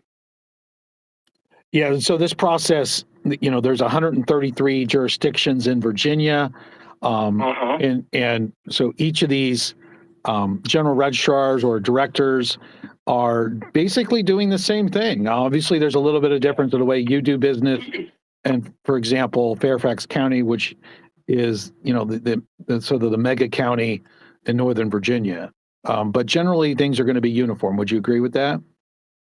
I think generally things are uniform. There are some minor differences, I'm sure, but they're generally uniform. And Fairfax County has people come in to help them with their canvass.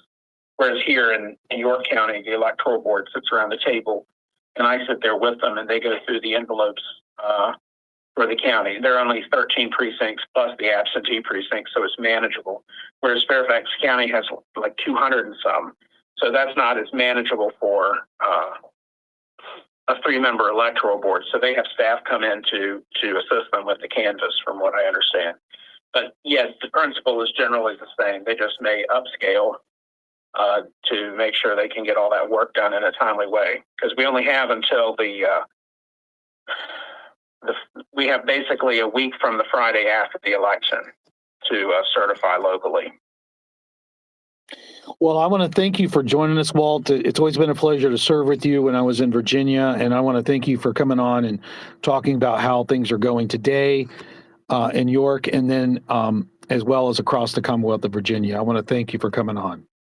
Well, I appreciate it. And then the technology failure means you're going to have to ask me to do it again so that I can make sure that it's not just operator error, and that I can actually manage.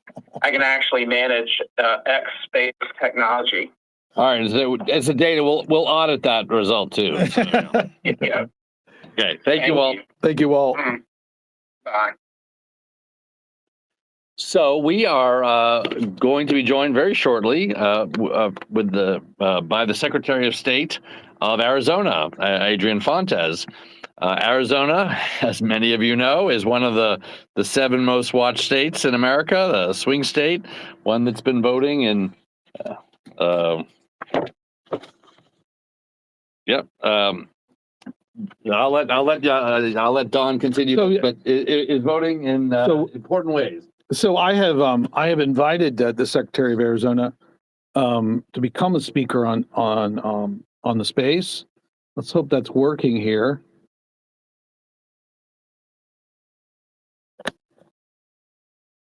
If we run into any issues, I've had the opportunity to visit Arizona a number of times and visit actually Maricopa County, where the secretary was the recorder. So we're still trying to get on the secretary.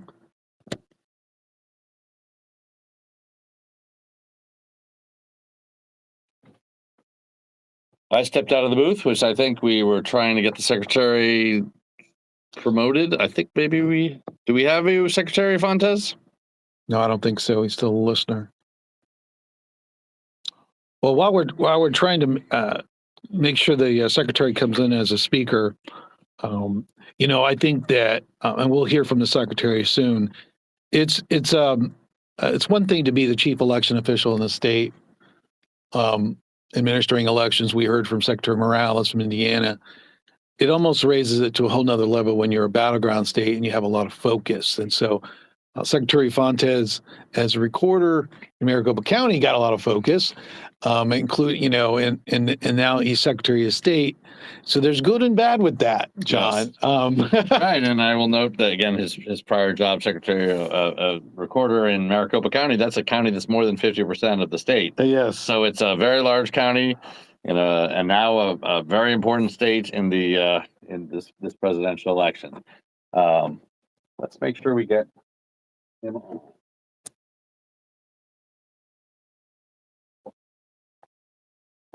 And so the as we try to get the Arizona secretary on,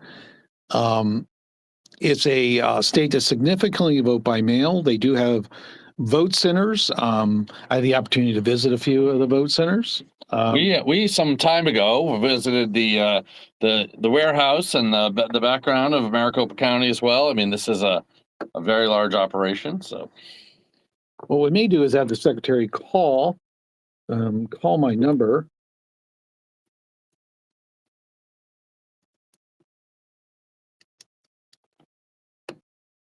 One of the things that's of interest of Arizona is that at the EAC we've worked closely with with Arizona because they are closely aligned with the voluntary voting system guidelines. It looks like here we go. So I have now joined Secretary Fontes. Mr. Secretary, can you hear us? So we have Secretary Fontes. I see he is a speaker.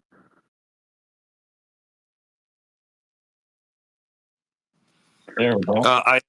Can you guys hear me now? We can. Mr. Secretary, welcome. Well, thank you so much for putting up with my technical incompetence when it comes to all of these platforms that I've got to be on and off of all day. How you guys doing today? We're doing well, and we will note that we are trying this technology for the first time in a presidential election, which is something a good election official would never do with their technology. So we appreciate you bearing with us. Especially not on election day, for God's sake. I'm happy to be with you. What's cooking? Great. Well, first of all, obviously the country is watching Arizona, but maybe you can give us a sense of what's happened before today. You do a lot of voting by mail and early voting, and just a sense of the magnitude of what's gone on before today, and a little bit of the process for our listeners to know, what has led up to today and the voting that's going on election day. Yeah, absolutely. So Arizona's unique in its own space in that we run effectively, from an administrator's perspective, we run 2 elections at the same time.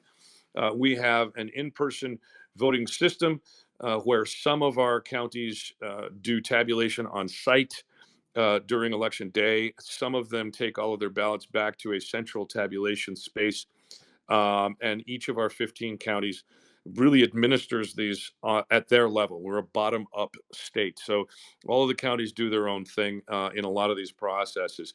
That's one election that we run. The second election that we run is a ballot by mail election that the largest majority of our voters vote in, and that is a no excuse absentee system. We used to have a permanent early vote list that people could be on. Now it's got a different name, but the same effect. If you're on the list, it's an opt-in. You get your ballot by mail. You can send it back by mail, or you can do one of many other options. You can bring it in person. You can vote in person during any of our 27 days of early voting, except that in the last weekend before Election Day, you've got to provide some reason for your emergency, because we have emergency voting. So it's a lot of fun to try to keep all of these things straight in your head. And nobody can do it really, really well except the folks on my team. They do a great job keeping it all together. That having been said, Arizona does a really good job at providing a lot of access for a lot of voters when all of our systems work well. And that's the vast majority of the time. And so, we're really proud of the work that we do here. And we've also got this crazy voter registration system that doesn't exist anywhere else in the country. So, the way I like to frame it is this: as to all things, including election administration, we put the AZ in crazy. Well, Mr. Secretary, I got sort of secondhand. I guess you might have had a press conference this morning, and you said things seem to be going as well as can be expected. No significant issues. Can you confirm that that's sort of what you're seeing? And how's that process going this election morning in Arizona? How is that process going? Well, for the most part, we are having a pretty typical election day with all of the usual stuff, right? So we had a minor power outage for about 20 minutes at a polling place in, I think I mentioned it was in Mojave County. And then, actually, I still have my notes from that presser in my pocket. Let me tell you. And then we had one precinct or one vote center that was late opening in Maricopa County because, of course, it was the typical church lady forgot to bring the keys type of a thing. Although this wasn't a church, so a lot of that stuff is happening. We do potentially have a circumstance brewing up in the northeast corner of the state. I haven't been fully briefed on it yet, but I understand whatever issue is going on, the fix is already in the works if it hasn't been already fixed. And I'm expecting to get back to a place where I can get that briefing. So I don't want to share anything that isn't accurate at this time. But as I understand, the folks that are dealing with this are already dealing with it. But again, typical election administration stuff. And I feel pretty good about the general statewide circumstance as we move through the day. So how many ballots did you see come in before election day, the various pre-election processes? What, I know we don't know the total number of people who are going to vote, but you have maybe a sense of it, just rough number and rough percentage of ballots that you think have been cast before today. Yeah, don't hold me to these numbers, but generally speaking, the big giant numbers at the top is, I think we're about 4.2-ish million overall voters. We're looking at something near 80%, probably 78 to 79%. That'll give us 3.3 million expected. Again, these are just very round numbers, folks. We have already, as I understand, just over 2 million in across the state, which is a pretty big number. We may have more. I can't tell you when that number was from, though. It might be a day or two old, and so we've probably gotten a bunch more since then. But what we're really looking at is making sure that that election day operations are working the way they ought to work. And again, that's a difficult thing for a regulator to do because, unlike some states, like I said earlier, Arizona is a bottom-up state. So the equipment is procured, managed, operated, and et cetera by the counties. We're the ones that set up the rules, right? They're the ones that do the ballots. They're the ones that hire and train the poll workers. They're the ones that do all of that stuff. So we just do the training of the elections officials. We certify the officials. We do logic and accuracy testing on their tabulators to make sure that they're going to give the right numbers on known quantities of ballots that we take out in our test decks.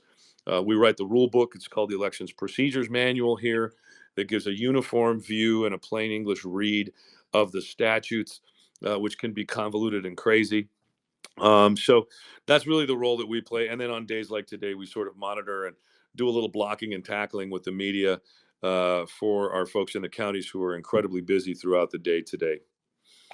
And so I think the big bottom line question many viewers of this are interested in, they're watching the election. So what's the process like? You close the polls in terms of reporting the unofficial results. So of course, the official results will come later, but how much what are we going to see? What things got reported first, and how quickly are we going to see the bulk of Arizona reported? And then, I think you have some challenges in Arizona, so maybe you could walk through a little bit of the rules and regulations challenges that maybe keep you from being able to report all of this immediately, and it takes maybe a little bit more time. So how would you tell people wanting to hear these results, unofficial results, what's going to happen?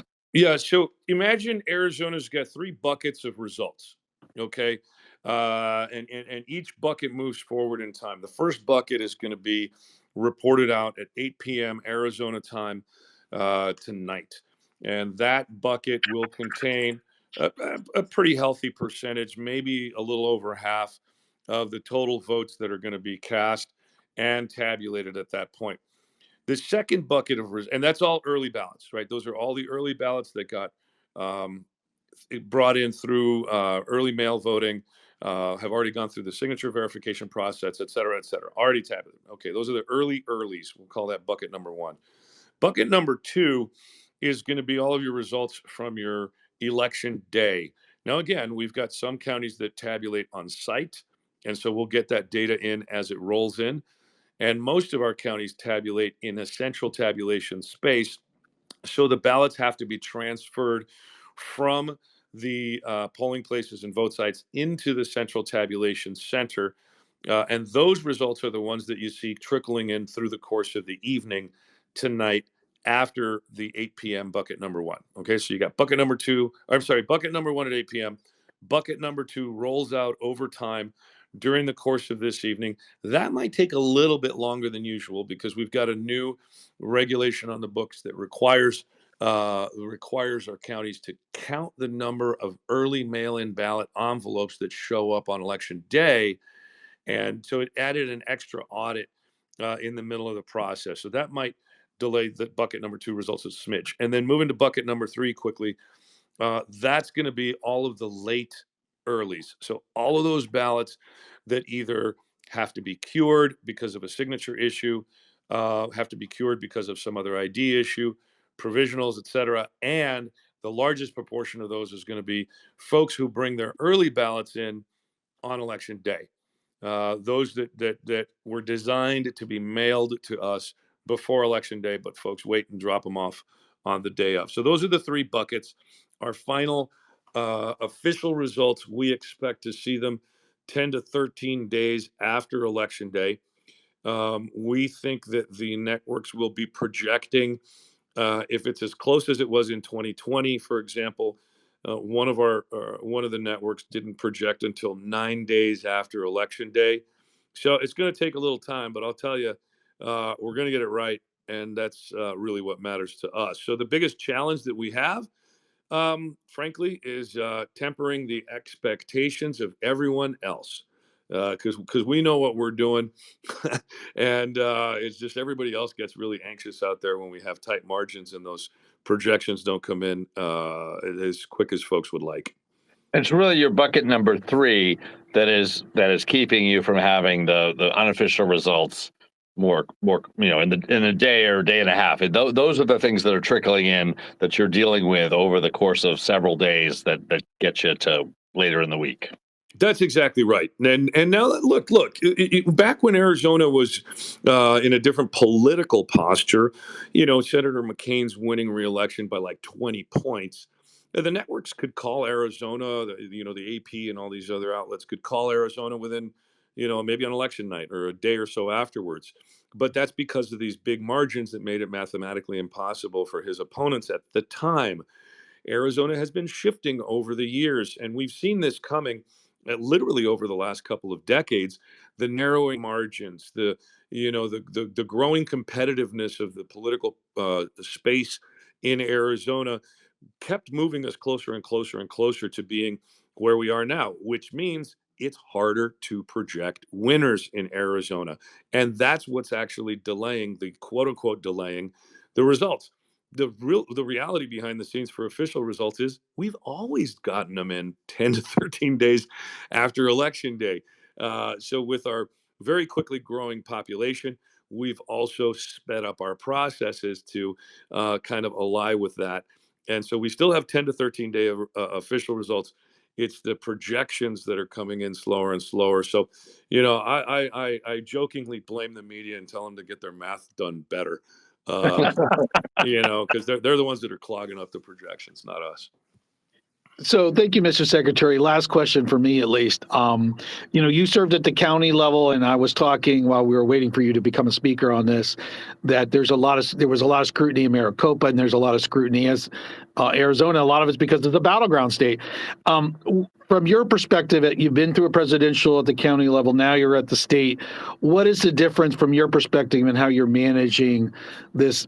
Let's call it a process of getting Arizona through this election, get the results certified, and to the Electoral College. How are you approaching this as opposed to how you were at Maricopa? Well, it's not night and day, but I do think that it has served me very, very well to have the familiarity of the on-the-ground experience at the county level before I got to the state level. Because we knew what questions to ask getting ready for this event. Over the last year and a half plus, we've been working with the counties from a county perspective because I had that experience. So really at this level, we're just kind of blocking and tackling for the counties when it comes to dealing with the media and issues, when it comes to the legal stuff that we know we're going to get challenged with, when it comes to sort of the getting resources from the bigger spaces into the hands of, the folks at the county level. So in that way, it's very different. But I will say this, and it's a feather in a cap to my team from 2020, many of whom I brought up to the Secretary of State's office with me. We ran the Maricopa 2020 election about as well as an election could. And I can say that with absolute confidence. It stands, Maricopa 2020 does, as the most highly scrutinized election in the history of the human race, bar none. Broward County ain't got nothing on Maricopa 2020, and we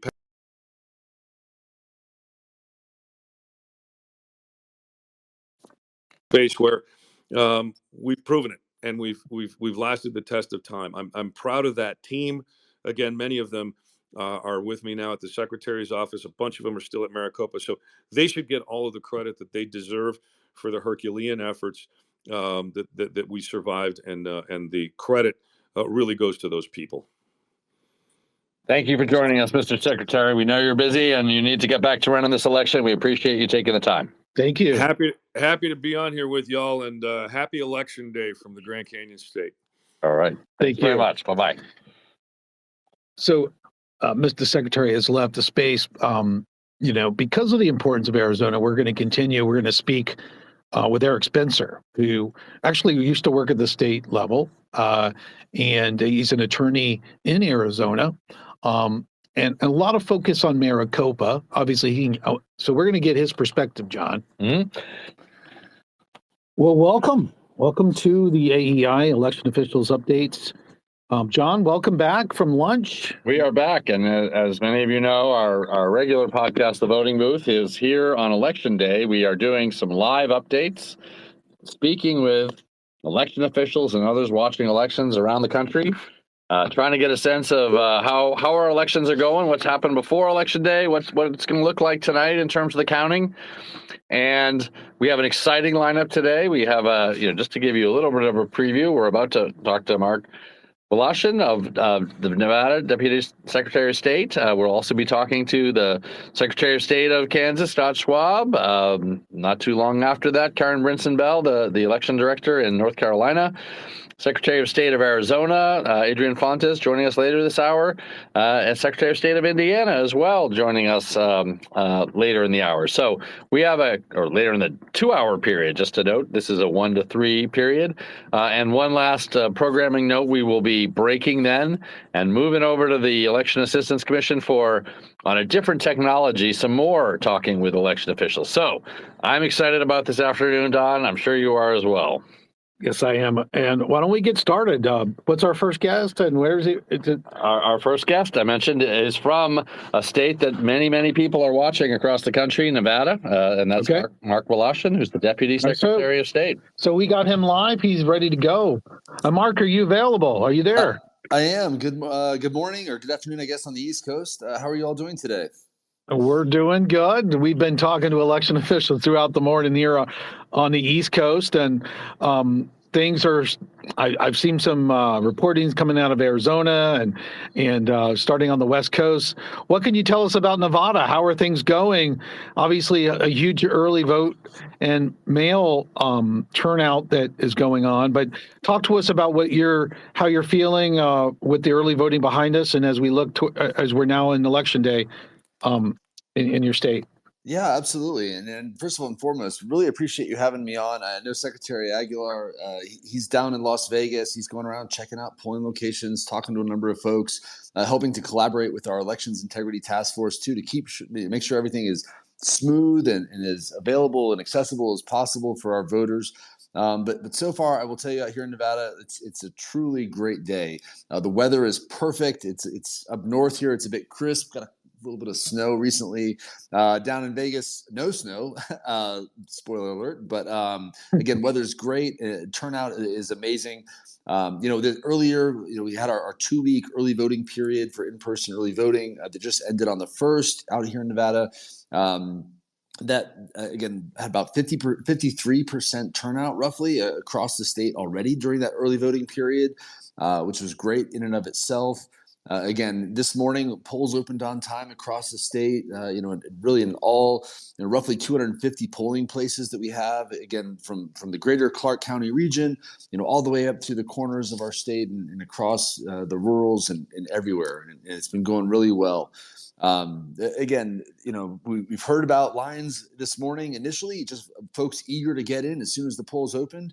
I think we're approaching the noontime, kind of lunch surge as well. And while we're watching closely, certainly encouraging folks to, pay attention to where the lines are and be aware that because of our ability to have vote centers, right? Like in many cases, there's another place within a block or two that you can go to cast your ballot. But, overall, again, spirits are really high. Turnout is great.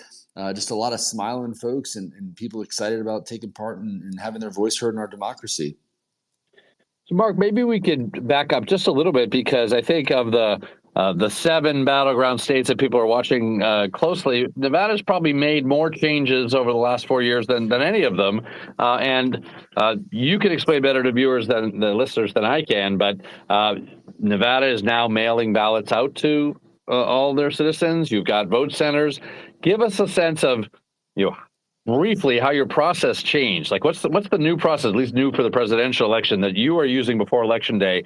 And then maybe a little bit of a breakdown of, since you've never used this system for another presidential election, there's no baseline, but just a sense of how much voting by mail there's been, how many votes that are cast at early votes at election centers. What's been done before Election Day using your new system?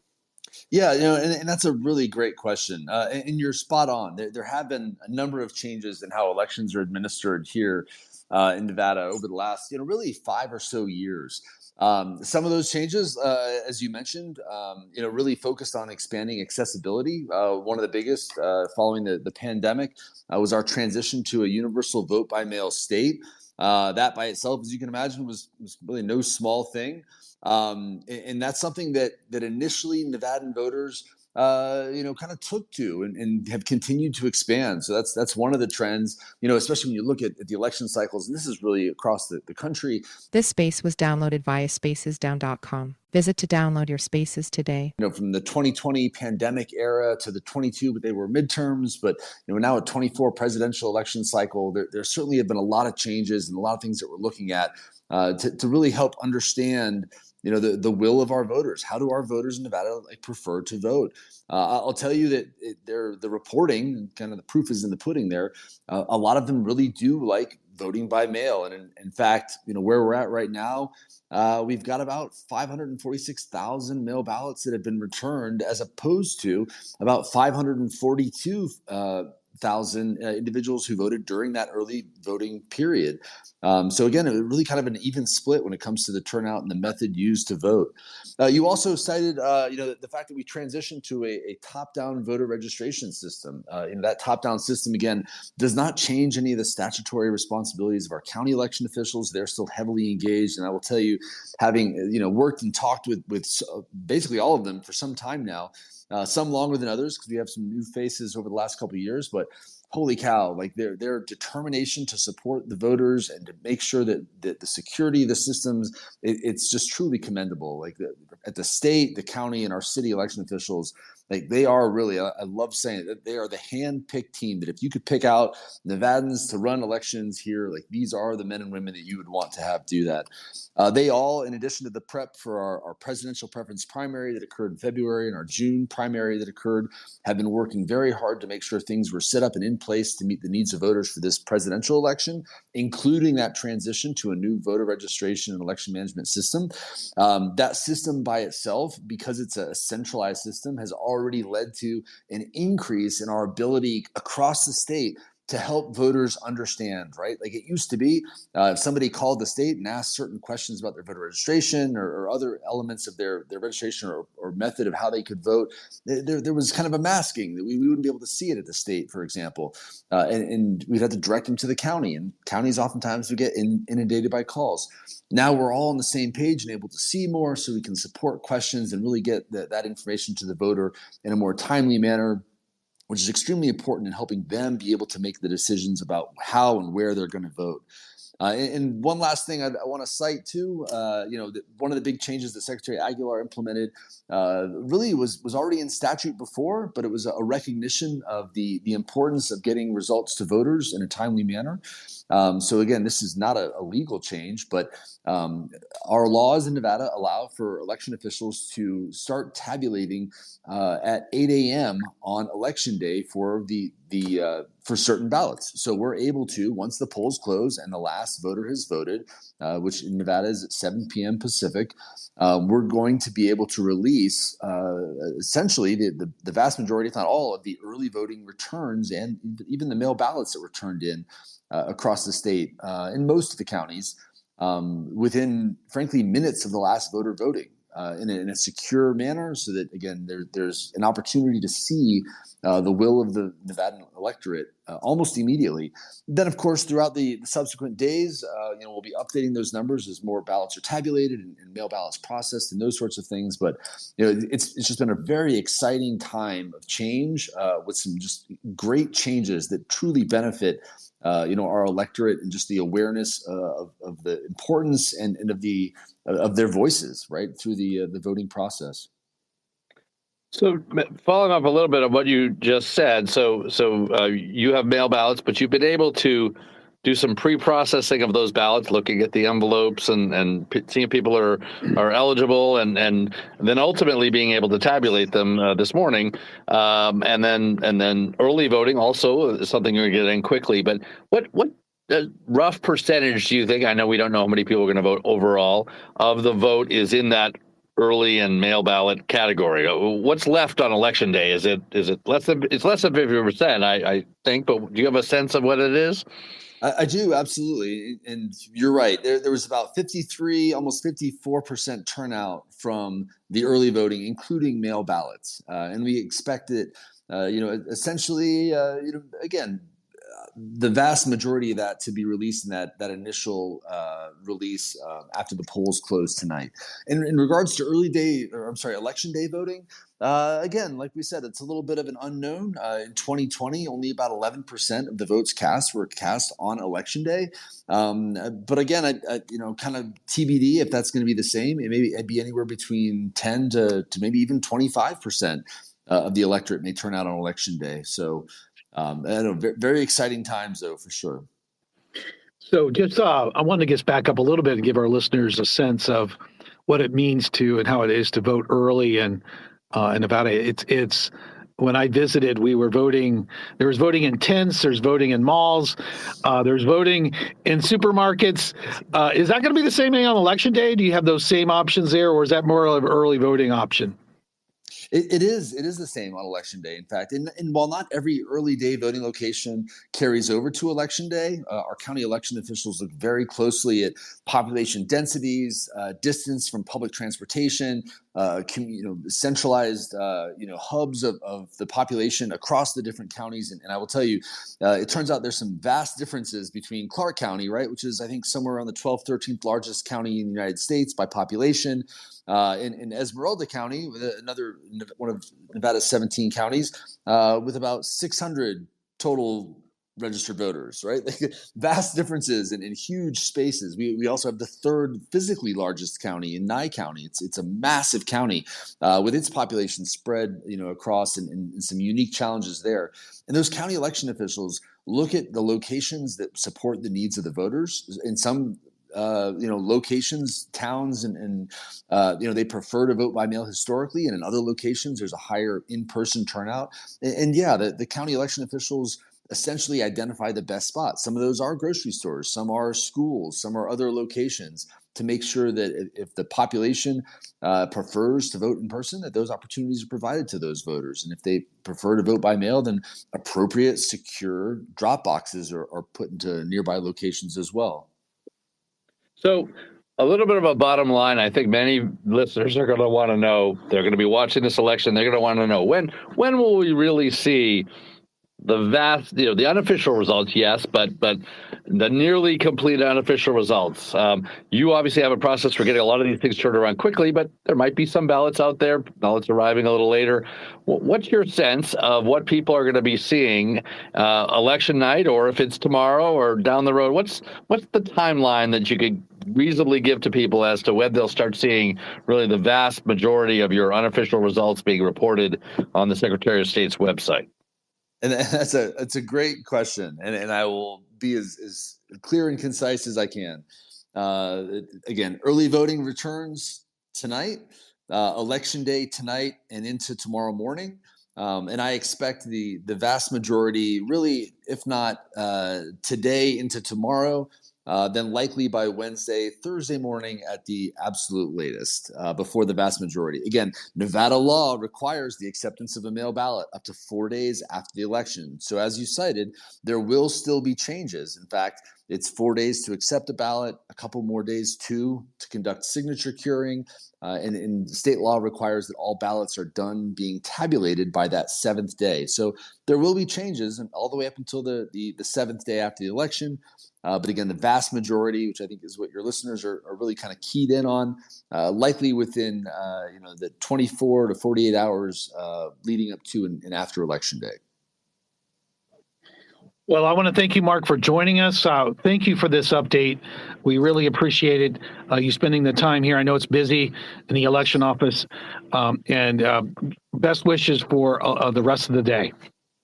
Thank you so much. And again, truly an honor to be invited on here. And again, I'm going to go reach out to Secretary Aguilar and make sure things are continuing to move as smoothly as possible for the electorate. But again, thank you all so much. Great. Thank you, Mark. All right. So that was a great update, and we appreciate the Friends of Nevada. And we're going to move on to Secretary Scott Schwab. Well, we're back. The space was ended. Yes. Maybe it's something. It is operator error. We haven't got the full instructions, but we are going to invite our guests to come back, particularly those from Arizona, Mr. Eric Spencer, who was with us and we were just about to launch into him before we were cut loose. So let's give it a second. And Don's going to bring Eric in, but two things to say. We can say a little something about Eric, who has worked at the state level, also at the county level in Maricopa. So as a follow-on to our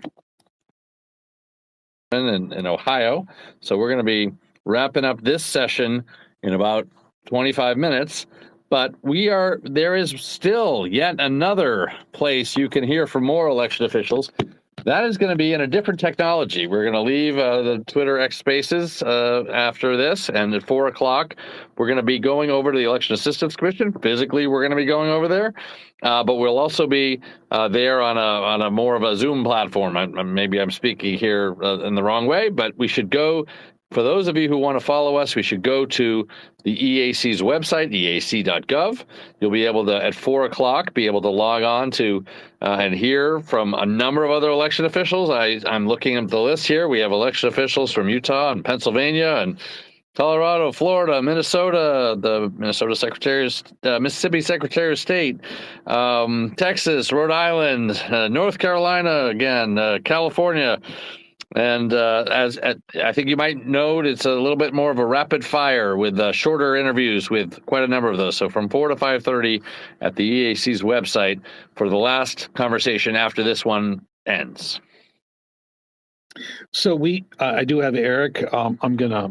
Eric is he is identified as a speaker, and so Eric. Our guest is Eric Spencer. Eric, can you hear us and are you able to speak? Yeah, I can hear you, Don. How about me? We can hear you loud and clear. Yes, and I'm not sure if you were able to be on in our earlier space with the Secretary of Arizona, but we were joking that we're going to make this the Arizona half an hour. But we really would love to hear your thoughts on Arizona, because you worked both at the state and with the county of Maricopa. A little bit of a sense of view of how things are going in Arizona, and maybe also reacting to some of the things that the Secretary said in our earlier session. I did get to listen to the Secretary.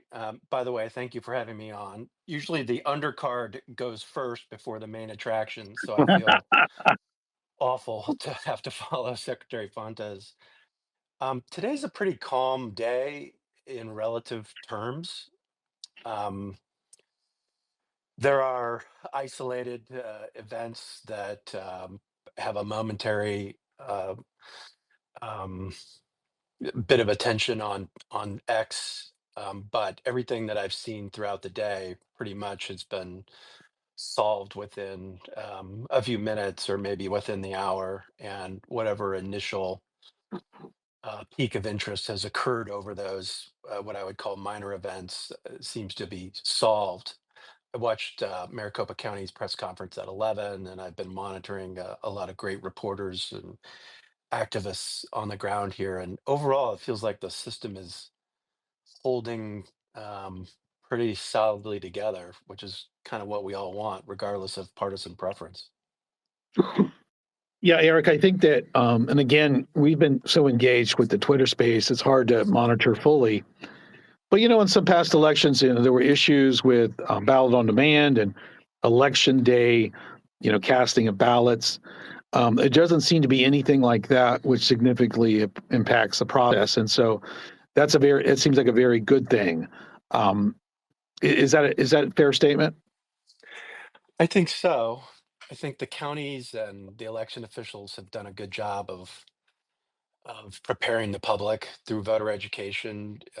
Here in Maricopa County, as some of your listeners may know, we have a 2-page ballot for the first time since I think 2006, in part due to a lot of voter initiated measures, but also the legislature referred a few measures, and then all of our judges are up for retention this year, or a large percentage of them are. So that creates some logistical challenges not usually present, and I felt that election officials have done a good job at telling voters to study their ballot ahead of time before they come into a vote center in order to try to mitigate long lines based on people seeing that. In my own household, my wife and I had to make an appointment with each other to talk about our ballot since it was so comprehensive and um, and so that was new. So that's been helpful. And secondly, this is just Eric's own opinion.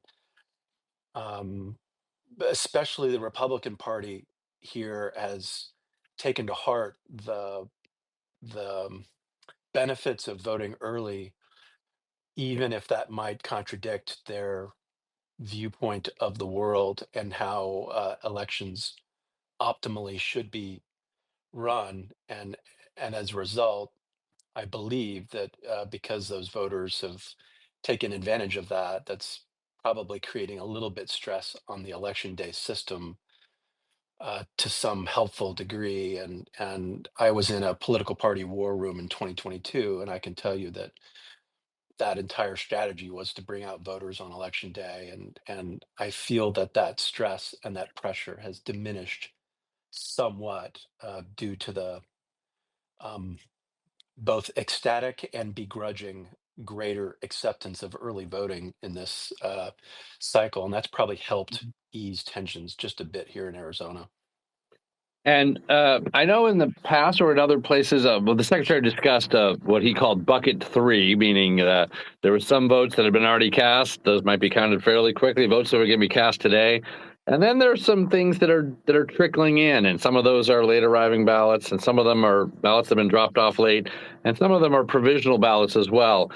Do you have some sense of, again, if that's the thing that's really going to make us wait a little bit on hearing some unofficial results, but B, we have seen some times in the past where more provisional ballots have been created than expected. Sometimes the process doesn't go as well. I remember in Arizona at one point there were some questions about people who really maybe didn't know they were getting mail ballots and still showing up at polling places and having to put them as provisional ballots.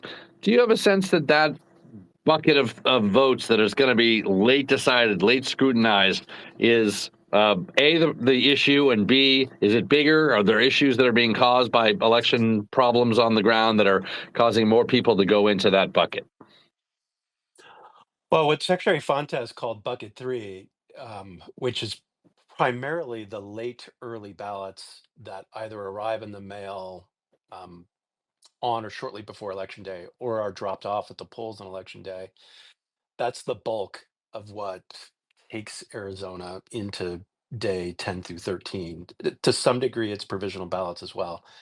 I'm not seeing anything in the 24 cycle that is creating an inordinate number of provisional ballots beyond what would normally be expected.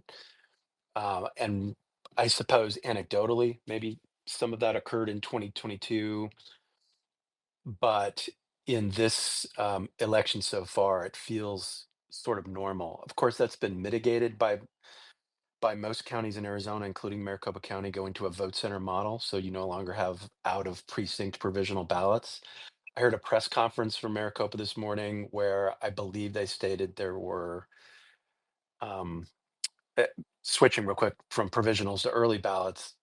I think, as the secretary mentioned, those get to be cured if the signature does not match on an initial review. And I believe I heard at the press conference today that there were 27,000 early ballots that had gone through the necessity for curing, and of those 15,000 had successfully been cured. So out of the more than 1 million early ballots that are cast just in this county, I think that's a pretty small and manageable percentage. So I'm not seeing anything out of the norm, but the signature verification process is important here, and it's a contradictory notion to a lot of folks because on one hand there's an overwhelming desire and hunger to have fast election results, but on the other hand the state prides itself on focusing on election integrity, and a core part of that election integrity is conducting a vigorous signature verification program. And so the more time you spend on a signature, obviously the speed of producing results is impacted, and that's the tension that we always live under here. But I think Secretary Fontes mentioned the prevailing mantra, which is if you have to choose speed over accuracy, we'll always choose accuracy. And it's that accuracy that pushes us close to 10 to 13 days after an election to get definitive canvas ready results.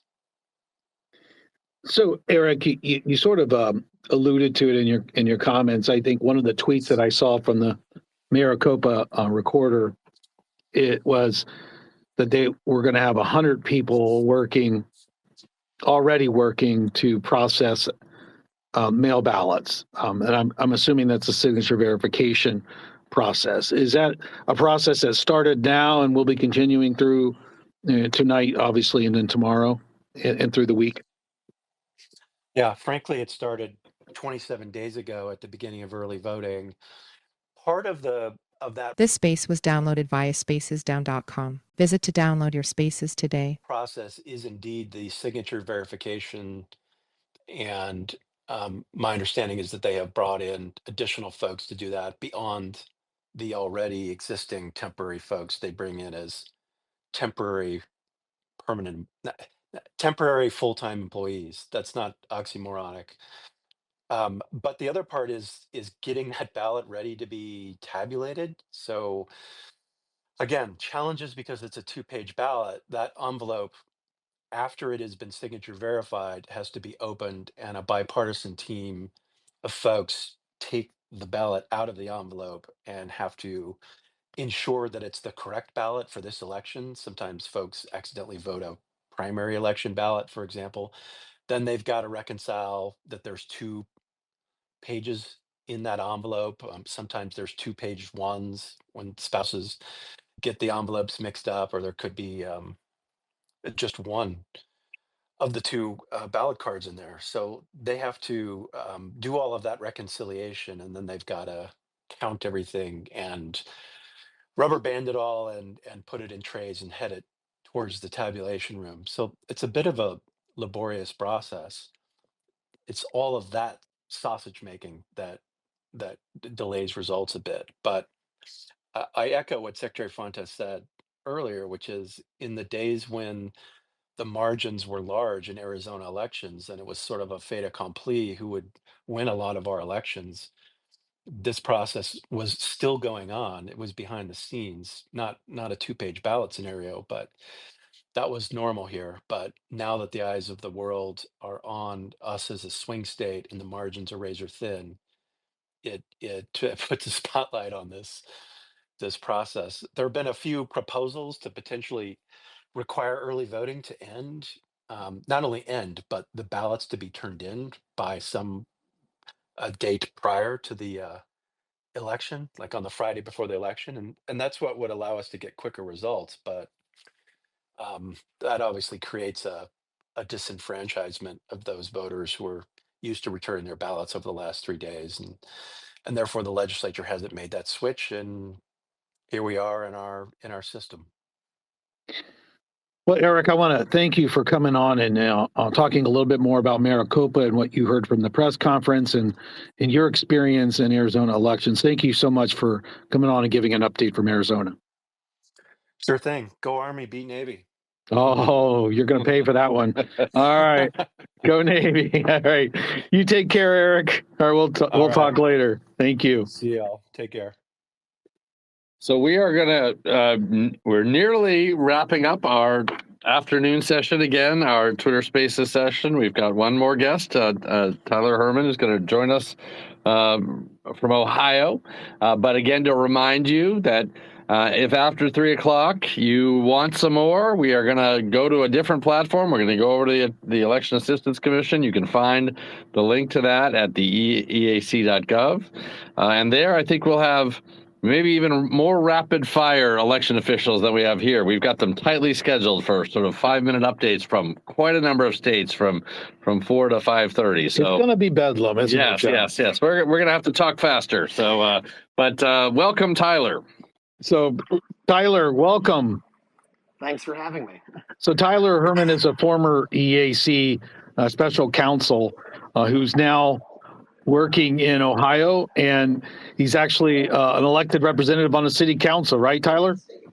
That's right. Powell, Ohio, suburb of Columbus. I'm just about finishing my first year as an elected member of council. So talk to us a little bit about how the voting, what you're seeing, have seen in Ohio, and what you're seeing here on election day as you look at polling places in Ohio. Yeah, well, according to Secretary LaRose here in Ohio, we could well be on our way to record turnout. We had about 30% of eligible voters vote early. And then after that today, I've seen reports from some of the larger counties that by noon they were approaching 50% turnout already. So there's still, 7 hours left at that point. Our highest previous voter turnout was 72%, I think, somewhere between 70 and 75% of registered voters. And there are signs and indications that we may be beating that today. And despite that huge voter interest, things seem to be going relatively smoothly here. Obviously, there were some reports of lines and a bit of backing up in that pre-work time when everybody was hitting the polls early. There were a couple of issues that have come in with tabulator machines jamming up or things like that, but the kinks have been worked out. Election officials are working hard to address those issues when they pop up, and I think we've kind of hit our stride here. So of course we'll see how things go after that 5 o'clock hour when we get the evening rush. So I definitely wanted to, one of the reasons, Tyler, we wanted to talk to you is you have a little bit different perspective because you are observing the process, but you had served at the Election Assistance Commission, so you had sort of had the expertise of understanding sort of the nuances. How do you think election officials are performing and the poll workers? What do you see from that your election administration perspective?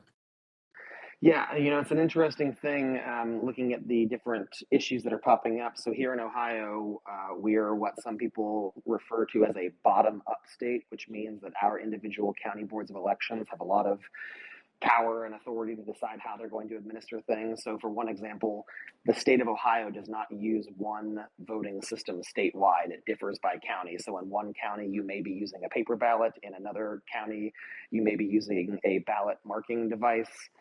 So it just depends on where you are. So obviously we have to keep track of what all of the different systems are when we're looking at those issues. But like I said, one of the big things that we were hearing about this morning was in those paper ballot counties, some of the tabulators jamming when multiple pages of the ballots were being put in there. And the Board of Elections took that very seriously, wanted to alleviate the lines that was creating. They sent their specialists out to look at those situations, to try to find quick fixes, to try to educate folks on how to kind of take a few seconds before you put the next piece of paper in there and give the machine time to breathe. So even something as simple as just educating people based on the issue that you're seeing on how to avoid it going forward, we're making sure that we work out those kinks as the day go by. So our election officials they're on it, they're professional, and they are making sure that problems are resolved quickly and long-term resolved for the day so that the people that are coming later today aren't going to repeat the same issue. So you may have heard of the Secretary, State Frank LaRose, on our earlier session early this morning, and we talked with a lot of officials today about the counting process, what's happening after the polls closed. You have perspective, yes, from working at the EAC and understanding how things work in different states, but you also have some perspective as a candidate, and maybe I could, get you to talk about as a candidate, and you're at the end of the day, and you're trying to monitor what is happening with the counting of the vote and looking at how the process is being run. What sort of perspective do you have now that you've been elected to local office and looking at election administration from that perspective? Well, let me tell you, I agree with your previous guest that patience is a virtue, right? If the choice is between going fast or having it accurate, let's go with having it accurate. Ohio does not tend to be one of the states where you're waiting a long time for the results. We tend to get our results in pretty quickly. We have the luxury of being able to process our early votes before election day, so those are going to drop very quickly after polls close. And our secretary has a pretty rigid system of implementation where they're requiring regular updates from the local boards, so they're kind of incentivized to keep going and to quickly produce accurate results. I will tell you, to answer your specific question, that's all easily said and done until your name is on the ballot. Last election day, when I was looking for results, and I had the luxury of being able to do this because Cal's a small city of about 15,000 people, but rather than a statewide contest, I was actually able to drive around to every precinct in the city where once they did their tabulation there and sent the results off to the board, they actually posted on the door of the center a piece of paper that showed the results for that center. So rather than waiting for the reports to be reported, I drove around to every precinct and I totaled up the results myself so I could get the information faster. So obviously that's not so doable on a presidential scale, but despite that little impatience of my own, I think in this situation, patience is a virtue, but in Ohio, you don't have to wait too long. Well, Tyler, do you have any other anecdotes from just your general area of Ohio? One of the things if you could comment on is I was observing early voting, and I think there's at least one site or perhaps more at each county, but there were long lines during early voting, and that may translate into high turnout. But I was wondering your impression of the early voting period with the obviously the elections office in each jurisdiction. Yeah, there was robust participation in the early vote process. I don't know if I mentioned it or not, but close to 30% of registered voters statewide voted early this year. So very heavy interest. We do one early voting location per county in Ohio, but you can also drop your ballot off in a drop box. You can submit your ballot by mail. So there's more options than just standing in person at that early voting location. Human nature sometimes is to wait to the last minute, right? And on that last day of voting in some counties, there were very long lines because it was the last day to early vote. And I think whatever day is the last day, you're going to see that because people are just going to wait until the last day. But it definitely shows huge interest in the election. People were willing to wait in those lines. They submitted their ballots. And, that's translated again today into having a pretty robust turnout throughout the day so far, too. So, and an interesting thing is that, I think in years past, there's been kind of an idea that depending on your party affiliation, you may be more or less likely to take advantage of some of those early voting options. That seems to have dissipated a little bit this year. There's a bit more parity. So it's interesting to see that more and more people are coming around and getting comfortable with those early voting options. Great. Well, thank you for joining us. We know it's a busy day, and we are also coming to the end of our sessions here. So again, Tyler, we're happy to have you close out our day in these two platforms on Twitter Spaces. Well, as your previous guest said, usually you would save the best for last. I don't think you did that here, but I was happy to join you. So thanks a lot. Well, thank you, Tyler. We really appreciate it.